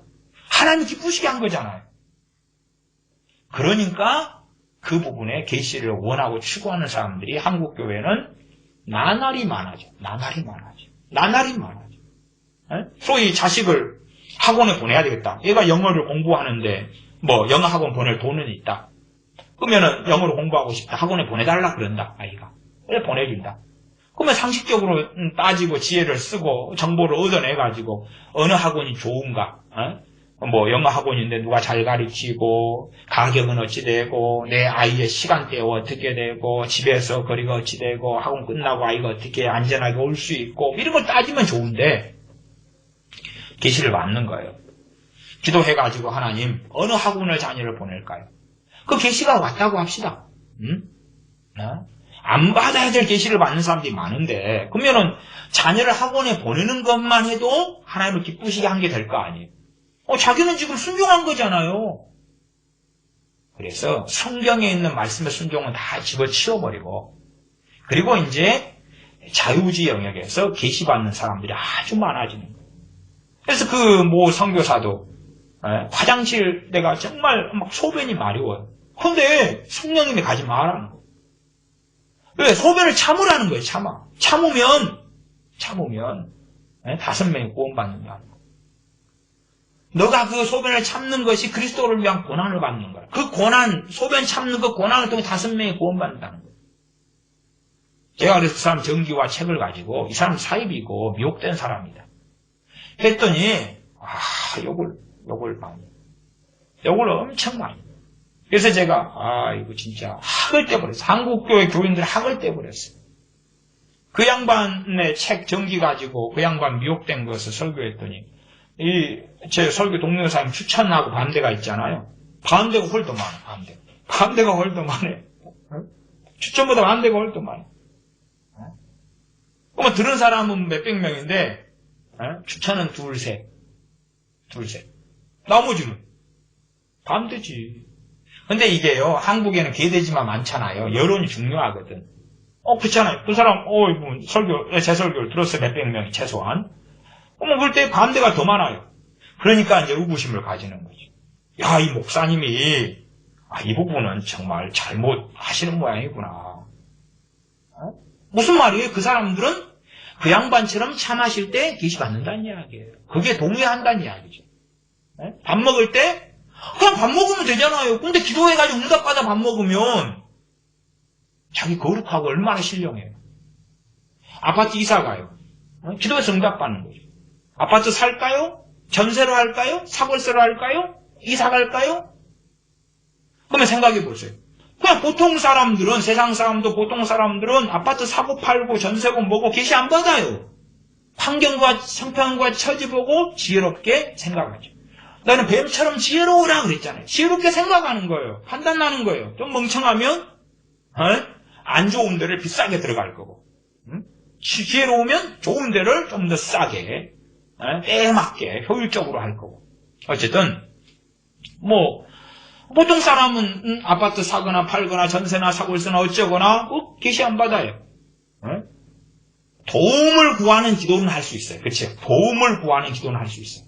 좋은 적당한 가게의 것을 인도해 달라고. 도움을 구하는 것하고 계시를 받는 거 틀려요. 계시는 지금 이사 가야 된다. 지금 어느 동, 광무동, 그 혜태 아파트 이사 가. 거기를 사야 돼. 그런 것들. 그걸 했다고 칩시다. 재정적인 손해가 없었어요. 그렇다고 칩시다. 그러나 자기는 지금 그 아파트에서 예를 들어 한 10년을 산다 그러면 10년 동안 뭐 한 거예요? 거룩한 일을 하고 있는 거잖아요. 하나님의 명령에 자기 순종한 거잖아요. 10년간. 그 아파트에 살라는 명령에. 그래서 미혹되고 현혹된 사람이 너무 많아요. 너무 많아요. 제가 어떤 음식을 사 먹는다고 합시다. 사 먹을 때 대부분의 음식을 사 먹을 때는 문제가 없어요. 음식을 사 먹을 때 성령님께서 관여하지 않으셔요. 무엇이니까? 제 자유지 영역이니까. 그런데 이제 성령님께서 관여하실 때가 있어요. 있어. 그것도 이제 어떤 때 관여하시냐 그러면 저는 모르는데 여름이어가지고 음식이 상해버린. 근데 겉으로는 안 상했어. 냄새도 안 상했고 그런데 소위 말하면은 식당에서 음식 이제 재료 관리 잘 못하고 유통기한 지났는데 겉으로 멀쩡하거나 아니면은 막 바퀴벌레나 쥐가 끌어가지고 병균에 오염돼 있거나 결국은 먹으면 배탈 나는 거.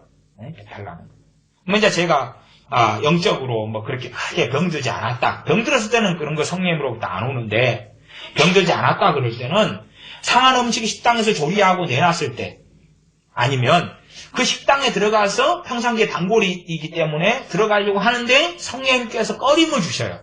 명령과 지시가 아니라 꺼림이 와요. 감동이죠. 감동. 꺼림이 와요. 명령 지시 그 식당에 들어가면 안 돼. 그게 아니라 들어가기 싫은 마음이 생겨요. 싫은 마음. 그건 명령과 지시가 아니에요. 싫은 마음이 생겨요.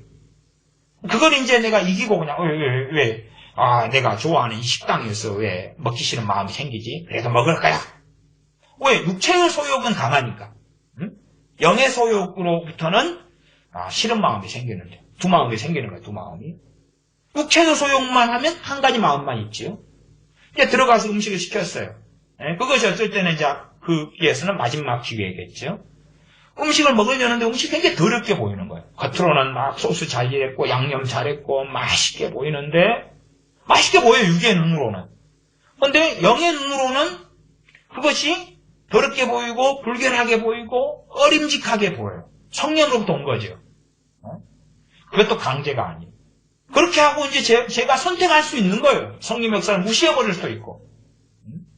그렇게 자유주의 영역 가운데 성령님께서 관여하실 일들이 있다 그 말이에요. 있어요. 그러나 음식 먹는 데 있어서 그런 어떤 상황들이 아니고서 성령님께서 관여하시는 경우는 거의 없어요. 결혼의 문제에 있어서도 어느 배우자를 만났는데 정말로 겉으로 보기엔 너무 좋은데 악인이 있을 수 있어. 겉으로 보기엔 너무 좋은데 악인이 있을 수 있어. 그러면 이제 성령님께서 그걸 거부하신단 말이에요. 거부하신. 그러나 대부분의 결혼에 있어서는 그런 게 없어요. 그런 게 없어요. 왜? 나의 자유의지와 선택의 영역이기 때문에 그렇다 그 말이에요. 이게 사람들이요, 저한테 그런 상담을 하시는 분들이 있어요. 결혼 생활이 비참하고 힘든 가운데 자기 결혼을 하나님이 인도해 주셨다고 그러는 거예요. 인도해 주셨다는 거예요. 그게 틀린 거예요. 왜? 자유의지 영역인데.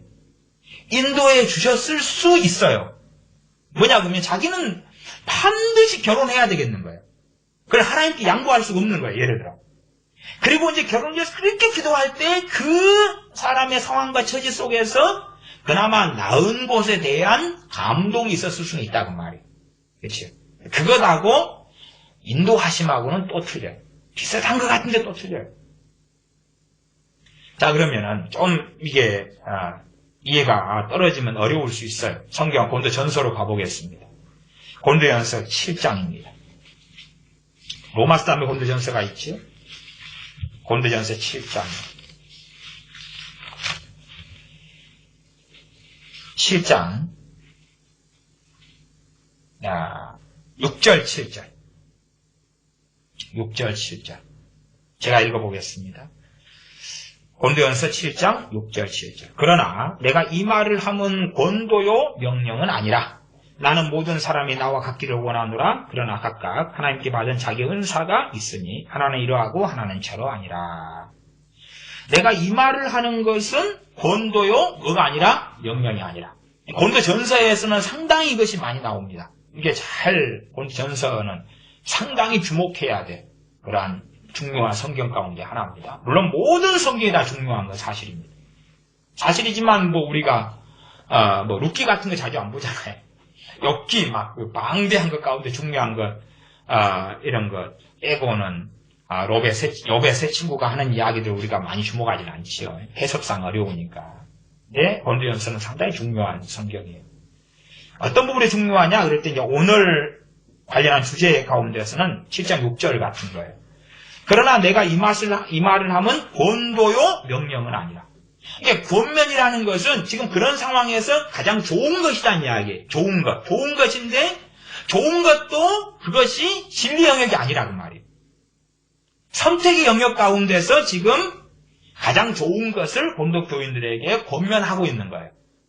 명령은 아니라고 말하면 명령은 뭐예요? 진리 영역이다 그 말이에요. 진리 영역이다. 예를 들어서 7장 5절 같은 경우에 사람들이 시험에 드는 사람이 많아요. 7장 5절을 봐봅시다. 서로 분방하지 말아라. 부부가 결혼해가지고 이제 때로 각방 쓰거나 잠자를 같이 하지 않거나 이걸 분방이라 그래요. 분방하지 말아라. 그러면 분방하지 말라. 근데 사실은 분방할 수밖에 없는 많은 이유가 있잖아요. 많은 이유가 있어요. 지금 시대가 달라져가지고 기러기 아빠도 있고 아니면은 부부가 교사하기 때문에 아니면 자녀 때문에 이사는 못 가는데 남편이 다른 지역에 발령받아가지고 간 경우도 있고 막 그러잖아요. 근데 여기서는 기도할 틈, 다만 기도할 틈을 얻기 위하여 합의상 얼마 동안 하되 다시 합하라 그러잖아요. 그러면 지금 현 시대의 상황하고는 상당히 다른 게 많이 나와버려요. 그래서 사람들이 이제 저한테 막 물어요. 근데 몇 절을 안 읽냐 그러면 기본적인 원리를 이야기하는 거고 7장 6절을 안 읽으니까 그래요. 지금 서로 분방하지 말라는 진리 영역이에요? 자유의 영역이에요? 자유의 영역 가운데서 지금 예제로 삼아서 그때의 당시의 상황 가운데 이렇게 하는 것이 가장 그래도 좋은 거다. 그런 권면을 하고 있는 거예요. 권면이지 명령이 아닌 거예요. 그렇기 때문에 7장 6절마대도 이게 지금 권면의 영역하고 그 다음에 진리 영역이 다르구나. 예를 들어 새벽기도다 그러면은 새벽기도를 새벽기도가 교회의 어떤 예배 시간이 있다 가정하면 새벽기도에 대하여 권면을 할 수 있다고 말이에요. 그렇죠? 권면을 할 수 있어요. 그러나 뭐 하면 안 돼요? 명령은 안 되는 거예요. 내가 목사다 그러면 명령은 안 되는 거예요.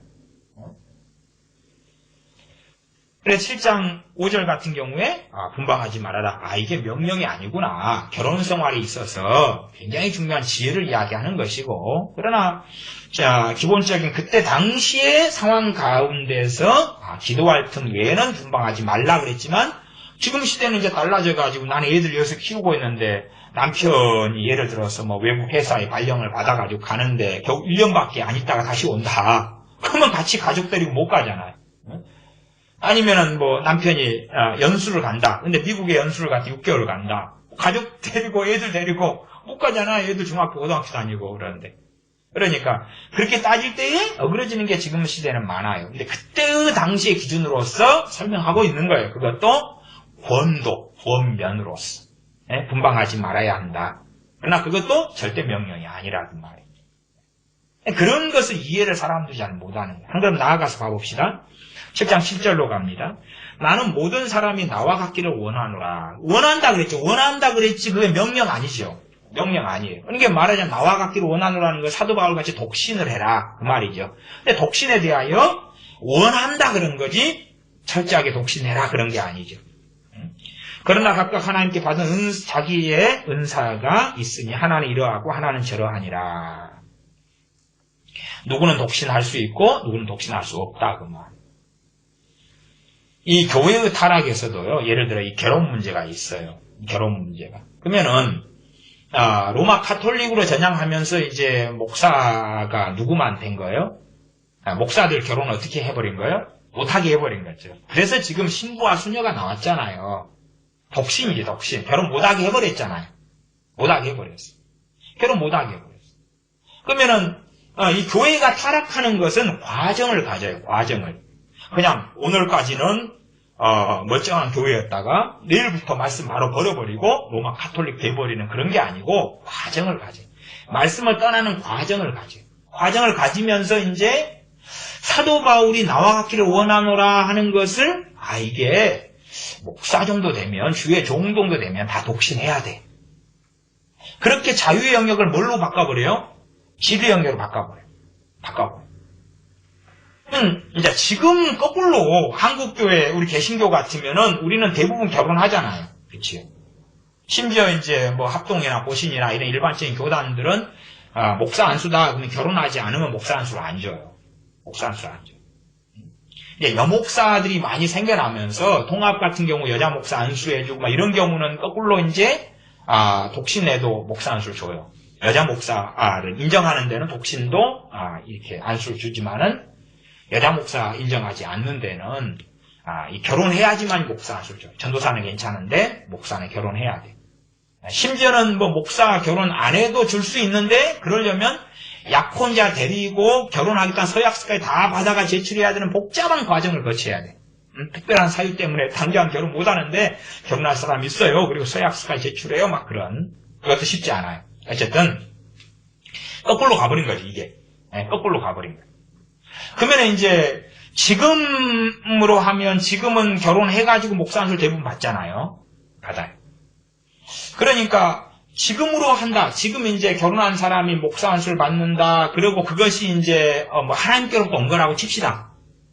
그러면 그것이 이제 뭐 AD 한 300년, 400년, 500년으로 갈 때에 초대교회가 중세교회로 가고 말씀을 떠난 교회가 될 때에 그때 이제 결혼하는 사람들인데 소명받은 사람들은 주의종이 될 수 있었어요? 없었어요? 없게끔 바뀌어버리잖아. 될 수가 없잖아. 그렇게 따지면은 가짜만 강단에 서게 되는 거죠. 가짜만 강단에 서게 되는 거죠. 거꾸로 이제 지금 시대의 어느 합동이다. 그러면은 내가 독신의 사도 바울처럼 독신의 부르심을 받았다. 합동의 교단 목사가 되려다. 그러면 목사 안 되죠.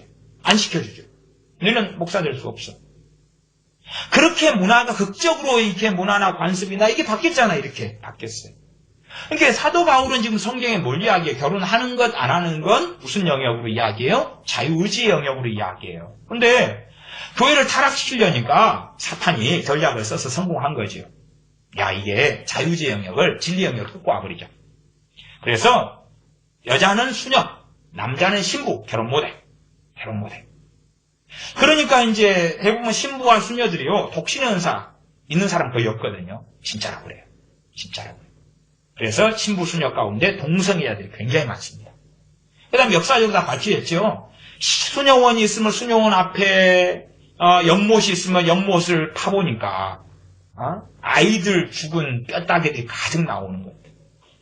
예전에 스코틀랜드에 종교개혁이 있었을 때 존 낙스의 설교를 들은 사람들이 소위 말하는 폭동을 일으켜버렸어요. 폭동. 천주교 소원을 불태워버리고 성당을 무너뜨려버리고, 그러니까 존 낙스가 이건 아닌 것 같은데 그렇게 하라고 존 낙스가 설교한 게 아니에요. 저 성당을 불태워버려라. 스코틀랜드가 이제 카톨릭이 장악을 했는데 존 낙스가 종교개혁자잖아요. 들어와서 존 낙스의 말씀을 들은 사람들이 소위 은혜를 많이 받았어요. 근데 이제 사람들이 극단적이 된 거예요. 스코틀랜드 종교개혁은 소위 말하면 그 극단성을 통해서 엎어져 버린 거예요. 근데 이제 존 낙스가 소위 말하면 말렸어요. 진정하시오. 진정해. 진짜 이 카톨릭이나 수도원이나 수녀원이나 수도원 성당 이렇게 엎어버리고 불질러버리고 그렇게 하면 좀 안 될 것 같은데 그 정도로 이 성당이나 수녀원 수도원이 약할까? 그건 좀 하고 존 낙스가 약간은 한 발 물러섰어요.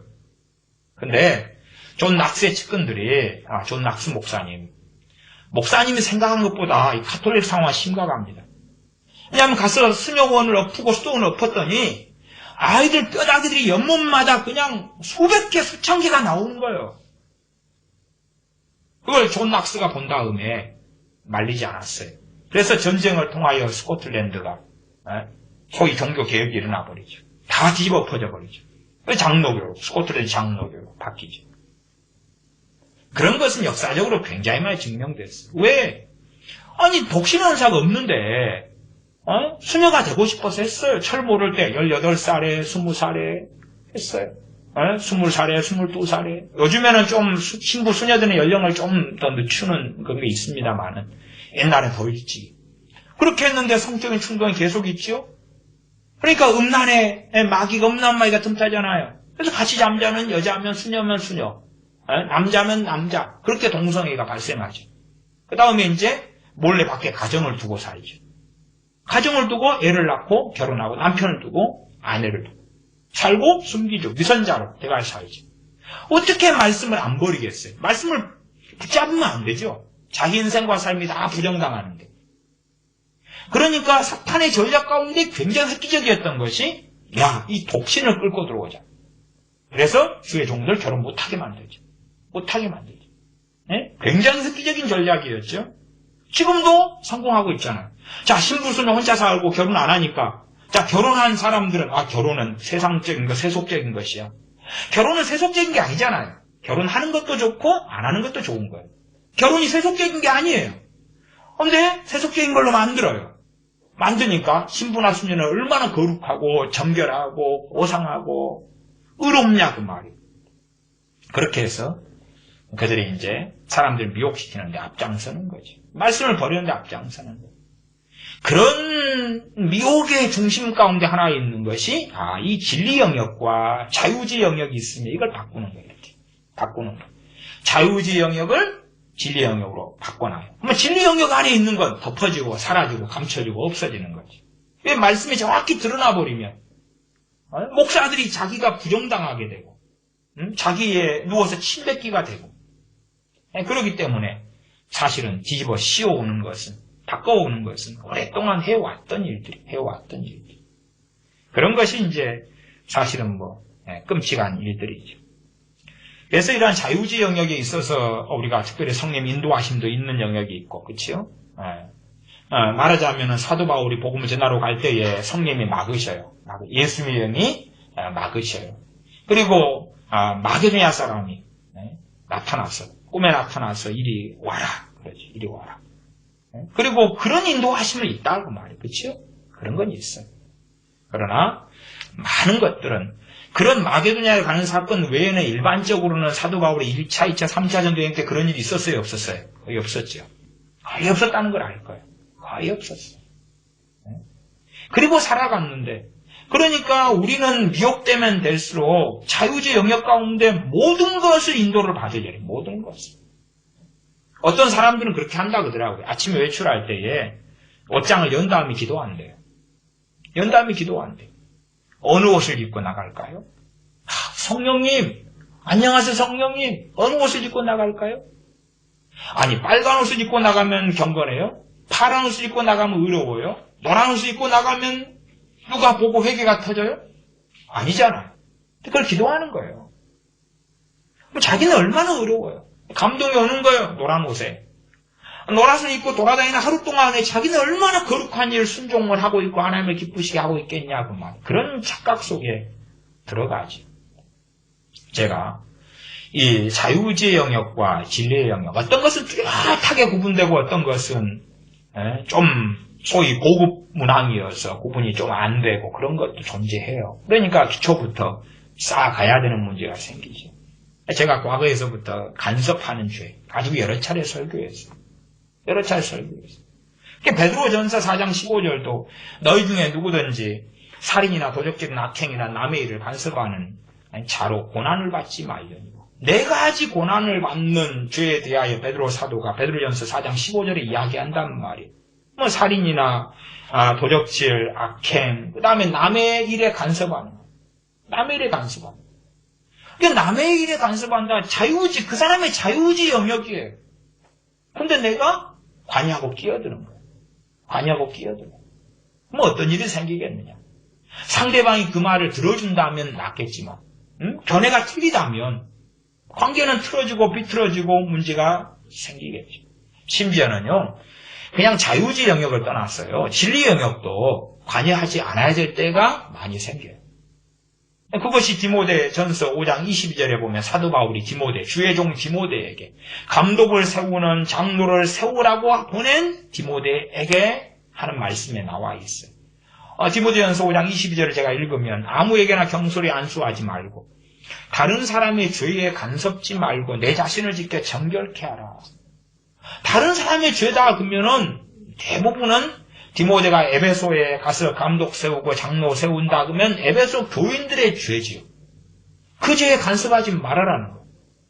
아니 내가 주의 종인데 목사인데 분명히 해야 될 건 있을 거예요. 그렇죠? 말씀을 바르게 전해야 될 건 있어요. 그 죄에 대해 책망할 게 있어요. 말하자면 고린도 전서를 써가지고 고린도 교회의 죄를 책망했잖아요. 사도 바울이. 그렇죠? 그러면 그것은 다른 사람의 죄에 간섭한 것이냐 아니냐. 이 디모데전서 5장 22절로 한다면 아니죠. 진리를 전한 거예요. 진리를 전한 거예요. 근데 이제 어떤 다른 사람의 죄들이 존재한다고 말이에요. 야, 저 사람이 죄를 지으니까 내가 다 끼어들고 간섭할 수 있어. 그렇게 할 수 없는 부분이 아주 많아요. 그래서 오히려 사도 바울은 너 자신을 지켜 정결케 하라. 너나 잘해라. 너나 깨끗하게 해라. 그렇게 말씀하는 거예요. 그러니까 죄의 영역이다 그러면 진리 영역이 돼버리고 말잖아요. 그럼에도 불구하고 그렇게 간단하게 OX 당신 그 죄를 빨리 정리하고 처리해. 그렇게 간단하게 할 수 있는 영역이 아닌 게 굉장히 많아요. 실제의 현실의 문제에 들어가면 간단하게 답할 수 없는 많은 것이 있어요. 많은 것이. 그래서 각자가 기도하고 엎드리고 주님 의지하면서 걸어나가야 되는 십자가의 길이에요. 그러지 죄의 문제라 해서 목사가 야 내가 계시를 알려줄게. 내가 정답을 알려줄게. 진리의 문제라 해서 진리가 내 삶 속 각자의 상황들마다 이게 적용되고 나타나는 게 사실은 다를 때가 많아요. 그것을 획일적으로 이래라 저래라 할 수 있는 간단한 문제가 아닌 것이 얼마나 많겠냐 그 말. 기도하겠습니다. 아버지 하나님 우리가 어리석고 어리석어져서 참으로 자유의지 영역을 진리 영역으로 바꾸기를 좋아하고 그리하여서 내가 하는 어리석은 또한 별 볼 일 없는 그러한 지푸라기 같은 일들을 가지고서 망상에 젖어들어가 하나님을 기쁘시게 한다는 착각 속에 들어가는 교만과 미혹 속에 흔히 들어갑니다. 어리석게 되지 않아서 말씀을 잘 알고 깨닫는 가운데 하나님의 말씀에 순종하고 하나님을 기쁘시게 하며 어린아이가 되지 아니하여 온갖 미혹과 온갖 요동하는 사변들에 붙잡혀서 흘러가는 어리석은 인생 되지 않도록 도와주시옵소서. 신앙의 해가 더하고 달이 더할수록 주님을 날아가며 말씀 안에 굳건히 서는 우리 되게 도와주시옵소서. 우리 주 예수님의 이름으로 기도하옵나이다. 아멘.